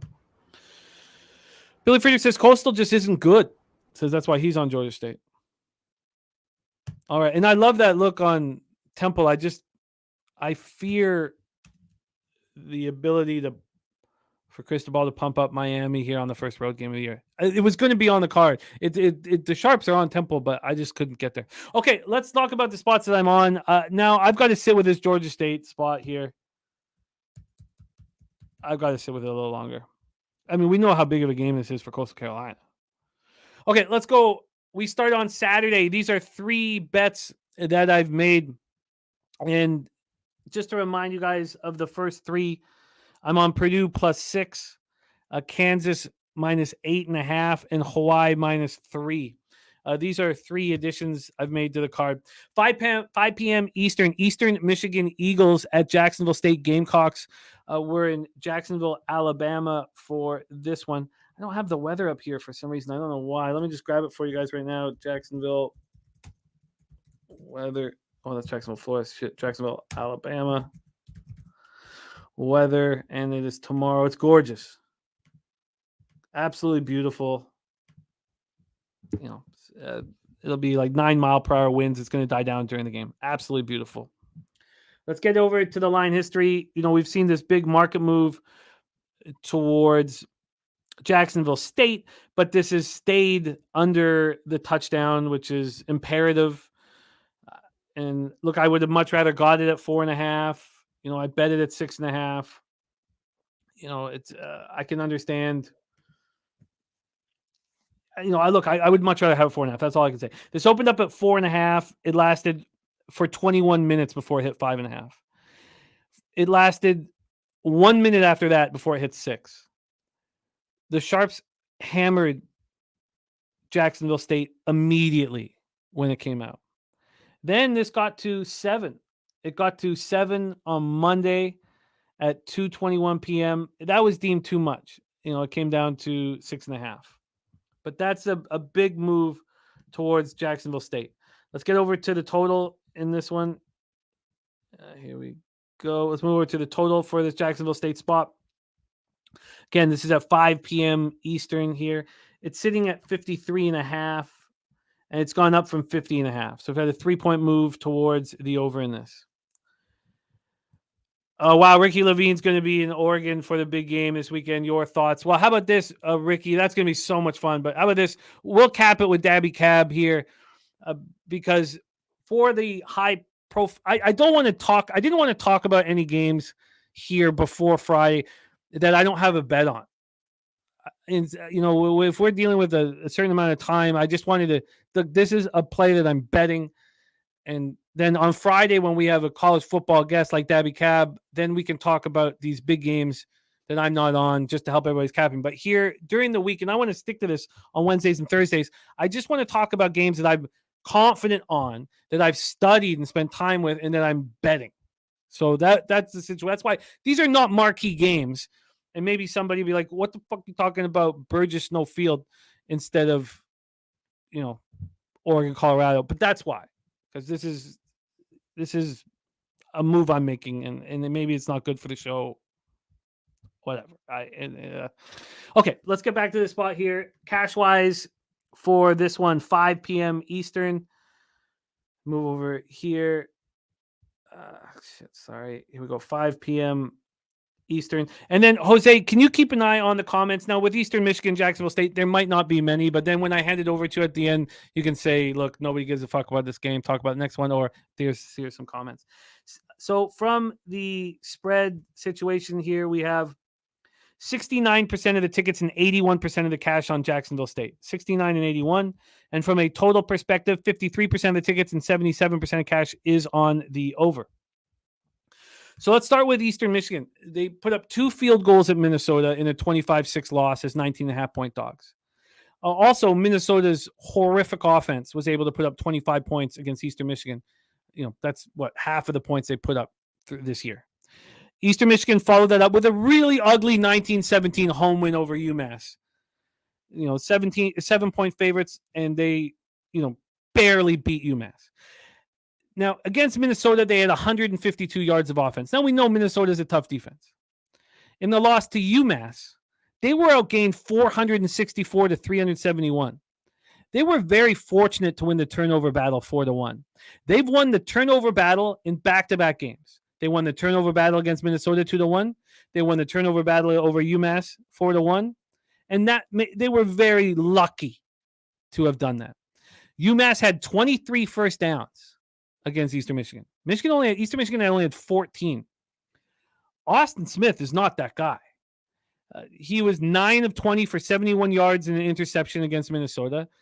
And then against UMass, he was 13 of 26. Just 13 of 26 for 157 yards and a touchdown. They won turnover battles against Minnesota and UMass. They got 6 turnovers against those two teams and put up a combined 26 points. That's the kind of offense we're talking about here. Jacksonville State opened the season with a strong couple home wins. They beat UTEP 17-14 in week 1, and then they destroy Eastern Tennessee State 49-3 at home. Now, look, Eastern Tennessee State's terrible. I get it. Last week, they go into Coastal Carolina as 13.5-point dogs, and they play them tough. They were down 10-9 at the break. They were down 10-9 with 8 minutes left in the third quarter. They put up 393 yards of offense. That's only 6 less than what Coastal Carolina put up. They had more first downs than Coastal Carolina. They're using 2 quarterbacks. They have their senior Zion Webb and junior Logan Smothers, and it's working. A lot of times using 2 quarterbacks doesn't work, but it's working here. This is a good football team. And this good football team is going to win by more than a touchdown, I think. So I'm going to bet it. I'm not going to tell you that they're going to win by more than a touchdown. I mean, but I really believe that Jacksonville State is going to show out here at home and beat a weak football team and show who they are. And who they are, I think, is a good football team. So there you go. Billy Friedrich says you've got EMU's game versus Howard. EMU allowed 398 yards of offense to Howard. They only beat him 33-23 in that one. So there you go. I'm on this spot. Yeah, Billy's the only person that gives a fuck about this game, and he's on Jacksonville State with you. So perfect. It's just good that. Okay, well, now we have another game that maybe Jose will care about a little bit because it's two Texas teams going at it. 7 p.m. Eastern, the Sam Houston Bearcats at the Houston Cougars. The Bearcats are now in FBS football.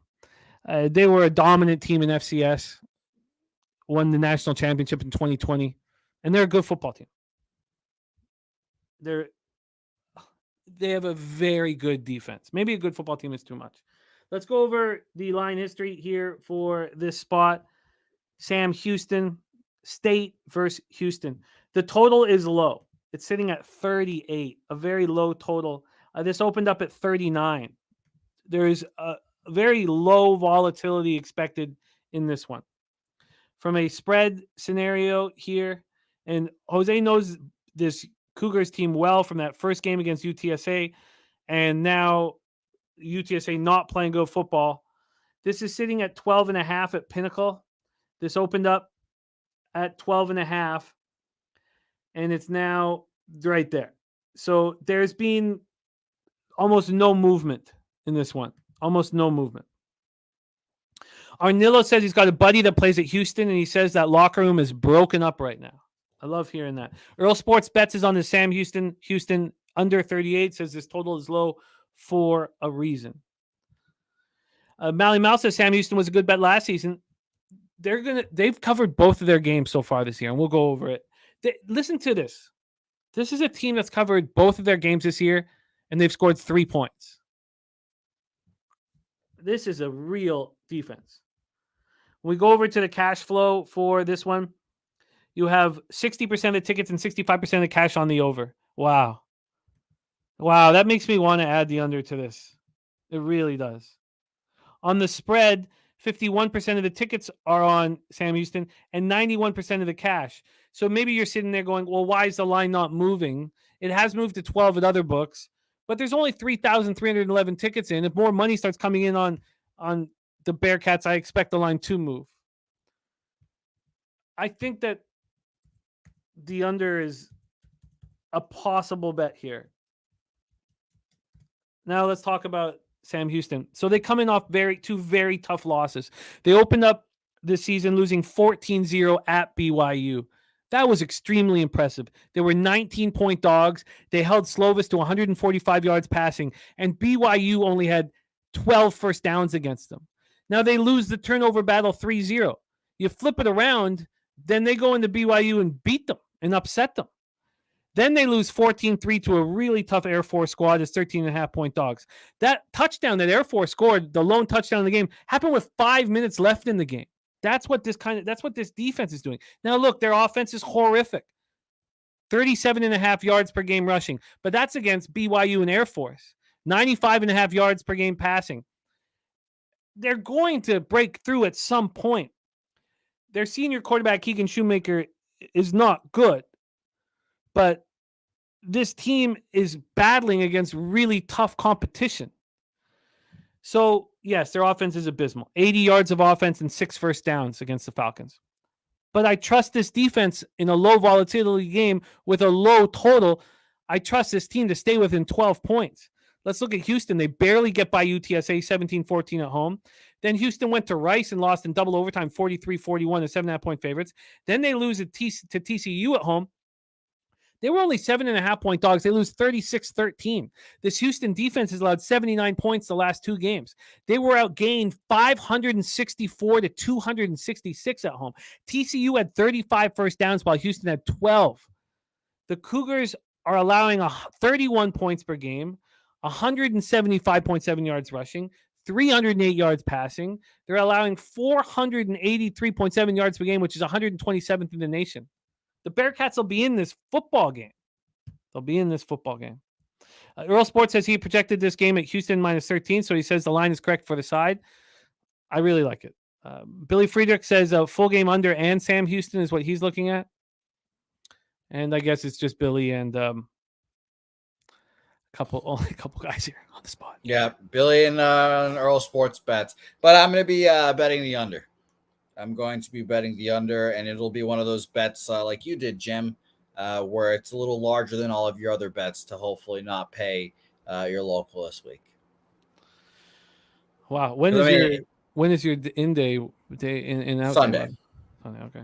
Sunday, yeah. But I like those reverse line movement spots a lot. I mean, they seem to cash at a very, very high rate. Like you said, there's more money and tickets on the over, and it's dropped. So that's all I needed to hear. Yeah, this should probably be an addition. Okay.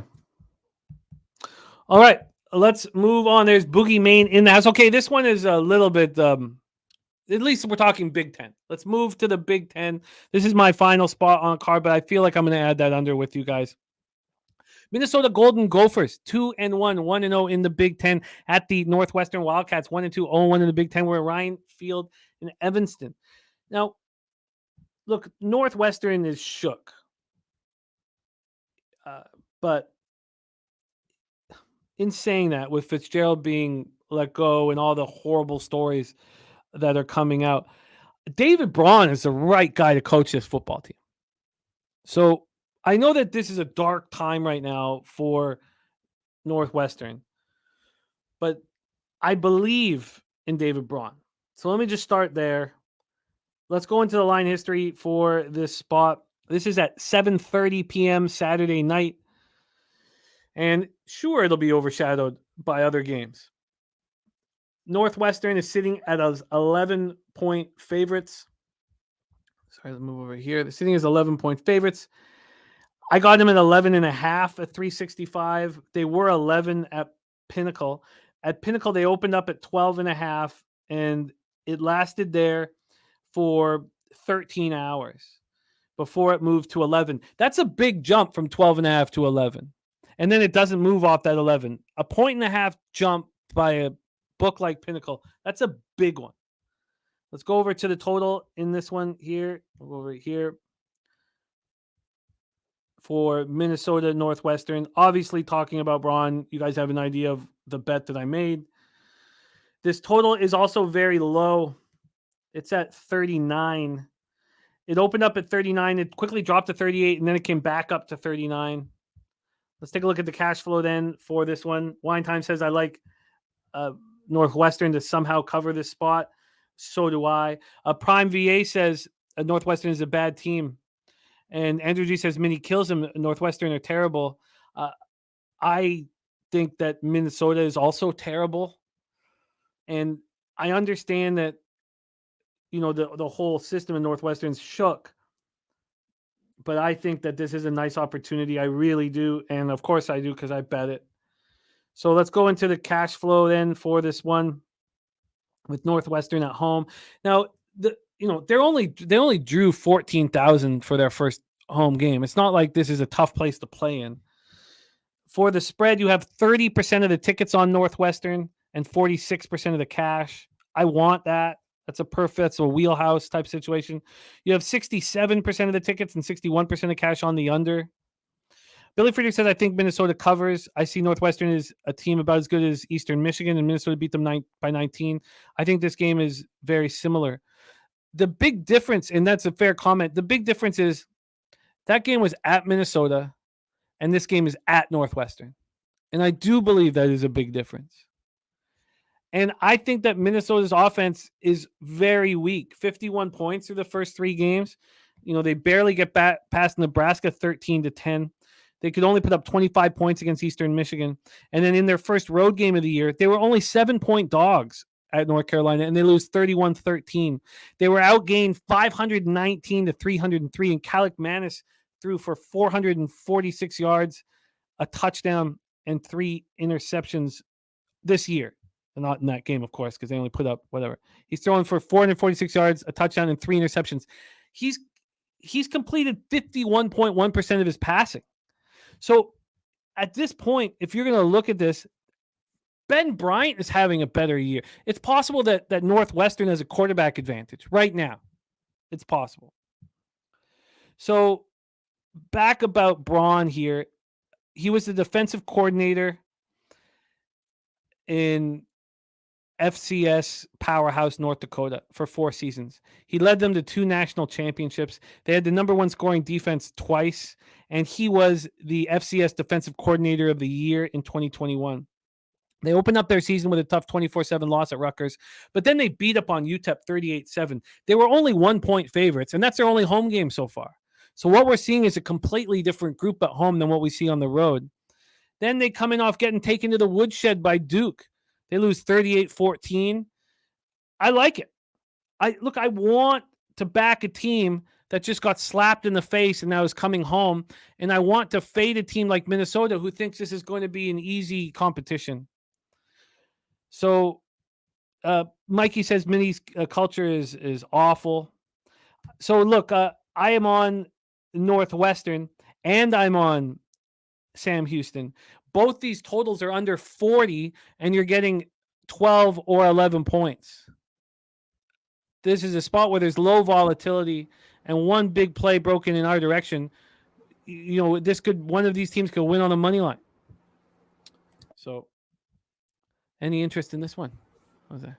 Well, you know, there's a lot of just slandering Minnesota, obviously. Like you mentioned, Mally Mal saying their culture sucks. Reclaim James mentioning Minnesota can't score. But Billy Friedrich saying he thinks Minnesota covers as well. So very interesting there. Reclaim also saying that you're right. Weinstein says that Northwestern finds a way to cover here.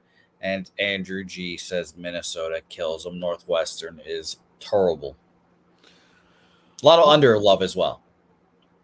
I'm very excited about this weekend of football. I just need to get through tonight. I want to get through the night without sending anything. So that is the plan of action. So I think that I might add that under in the Bearcats game. I wonder how bad. I mean, Houston's defense held. You watched that UTSA Houston game very closely. What do you think of Houston and their defense? I think that they took advantage of a Frank Harris who was coming off of offseason knee surgery and just had like one of his worst games of his career. I don't think it was that good, honestly. You're getting a lot of compliments today. A lot of compliments. Sun Dizzle in the house with another one. This is rare. Thank you, Sun Dizzle. Yeah. Sun Dizzle, my favorite of your friends. Yeah, he's quality. There's no doubt about it. He's quality. He'll be hopefully at Pubapalooza 3 with us again. All right, so that's my college football action. Let's review all action. We are 51 minutes away from the Cappers contest, and we are 5 wins, 3 losses, and 2 pushes in the Cappers contest. We'll take it, right? I think I have the same exact record in the Pub Sports Cappers contest as well. We'll take it. I'm very fine with that. Let's review all action here. Viper NB is on the Rays -1.5 and the Phillies -1. That Rays game starts any second. The Ass Eater play of the day from Reclaim James is the Hanshin Tigers. Ass Eater play of the day 7-1. Then we have Fap Win gave us some Australian racing for Friday night. I'm telling you, this guy's ROI is unbelievably good. And see, look at all these compliments you're getting. I mean, it's just one after another. No problem. I'm just trying to live up to the nickname. One after another for Reverse Sweep Ramon. Angels, Rays, a lot of love for the Rays. I'm not there. Jose has moved on the Cards first 5 in full game, so Jose is about to start sweating out action in 5 minutes. Deshaun G gave us Paul Goldschmidt RBI +155. Braves, Nats, we are off. But Mally Mal says he's loving the over in Braves Washington. Says his pitcher's being trashed lately, and it's Washington. Then the ribeye play today, Aaron Judge at +155, and Jose's on the Jays at +123. Ross Pitts looking at Boston College +14. Jose -1 for the Orioles. I'm -1 on the Orioles as well.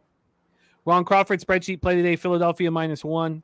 Pirates Cubs, I'm on the first 5 under 4.5, and I'm extremely concerned about the market movement. There's 5s on the board. Let's just see what it is right now here very quickly. If it's moved to 5, tell me it's still 4.5. Yeah, it's still 4.5 +100 here, but I don't like it at all. Then I'm on the Tigers first 5 -0.5. That market hasn't moved. That makes me uncomfortable. No, I have not been Mally Mal. I was off them for 5 games, and they went 4-1 in those 5 games. So that's what it is. More compliments for Jose. Then Jose's got 2 player props: Mookie Betts over 1.5 bases, Freddie Freeman over 1.5 bases. Also, there's only been 8 games this year where they haven't had a hit between the two of them, and it almost happened last night. Mookie got one late. They're 2-6 in those games, so I kind of like the spot and the timing of all of this. Then in NFL, we have not moved. Slatsy's on Elijah Mitchell over 28.5 rush yards. Stacks play today is Danny Dimes over 37.5 rush yards, and we've not moved on it. If I had a free play, I would have to decide between the under and the 49ers first half, but I'm not moving on it. Billy Friedrich has given us a college football dog parlay here. I'm going to pop this in the chat. We are going to talk about the Auburn game tomorrow as well. Move that here. Ronnie and Bergia is on Georgia State plus 6.5, and he's on the Giants Niners over 44. I have interest in Georgia State, but I don't know if I'm going to get to the window. Then I added 3 more bets to my action. Jacksonville State minus 6.5, Houston plus 12.5, and and Northwestern plus 11.5, 12.5 and 11.5. All right. So that is our show for today. We have nothing without you guys. Okay, exit Velocity. It's great to hear you comment on my parenting skills. Just some fucking stranger. Jesus. All right. That makes you feel good about yourself. That's fucking great stuff. Exit Velocity. It's wild. Okay. Well, at least you have this lovely picture of us together, Jim. It's a good one. It is a nice one. It's a good one. It's a nice one. What a fucking dick. Like, I mean, what a fucking cunt. Who the fuck are you to say anything about my family and my relationship with Ella? Jesus Christ. I'm going to copy and paste this guy's name. Do you have a list of names? I'm going to copy and paste this guy's name. What a fucking cunt. Good God. The fuck are you talking about? Ella had her first hip-hop dance class yesterday that I took her to. It was very enjoyable, and I got to cap while she danced. What? I can picture it already. Cunt. Holy shit. Okay. No, you don't block people for being cunts. It's all good. Thank you to everybody here for all of this. Mr. Vape, Andrew G, Reclaim, James, Troy, Torrance just got done with his national sales meeting. Raymond Reichart, Nasty, motherfucking Nate, Mally, Mal, Kelly McInnes, Earl Sports Bets. Thank you guys. Tori Coker in the house. Ross Pitts. Let's have a giant day. Atlanta Wake and Bake. All of you guys, thank you for all of your support here and love to the show. Let's have a giant Thursday. We have our Cappers Contest show in 45 minutes. 45 minutes. So let's get that cash and carry on from yesterday. 4-0 day yesterday. So let's get that cash and carry on. Jose, excellent work here. I love these Thursdays. Let's get a bounce back spot for you. Would you like to bless our action and leche us into the future? Yes, of course. Like you mentioned, we have a Cappers Contest show, members only, here in 45 minutes. I get to figure out what my Cappers Contest plays are. Like we said, 5-3-2 so far for myself. What's your Cappers Contest record right now? It's ugly. 3-6-1. Fair enough. Fair enough.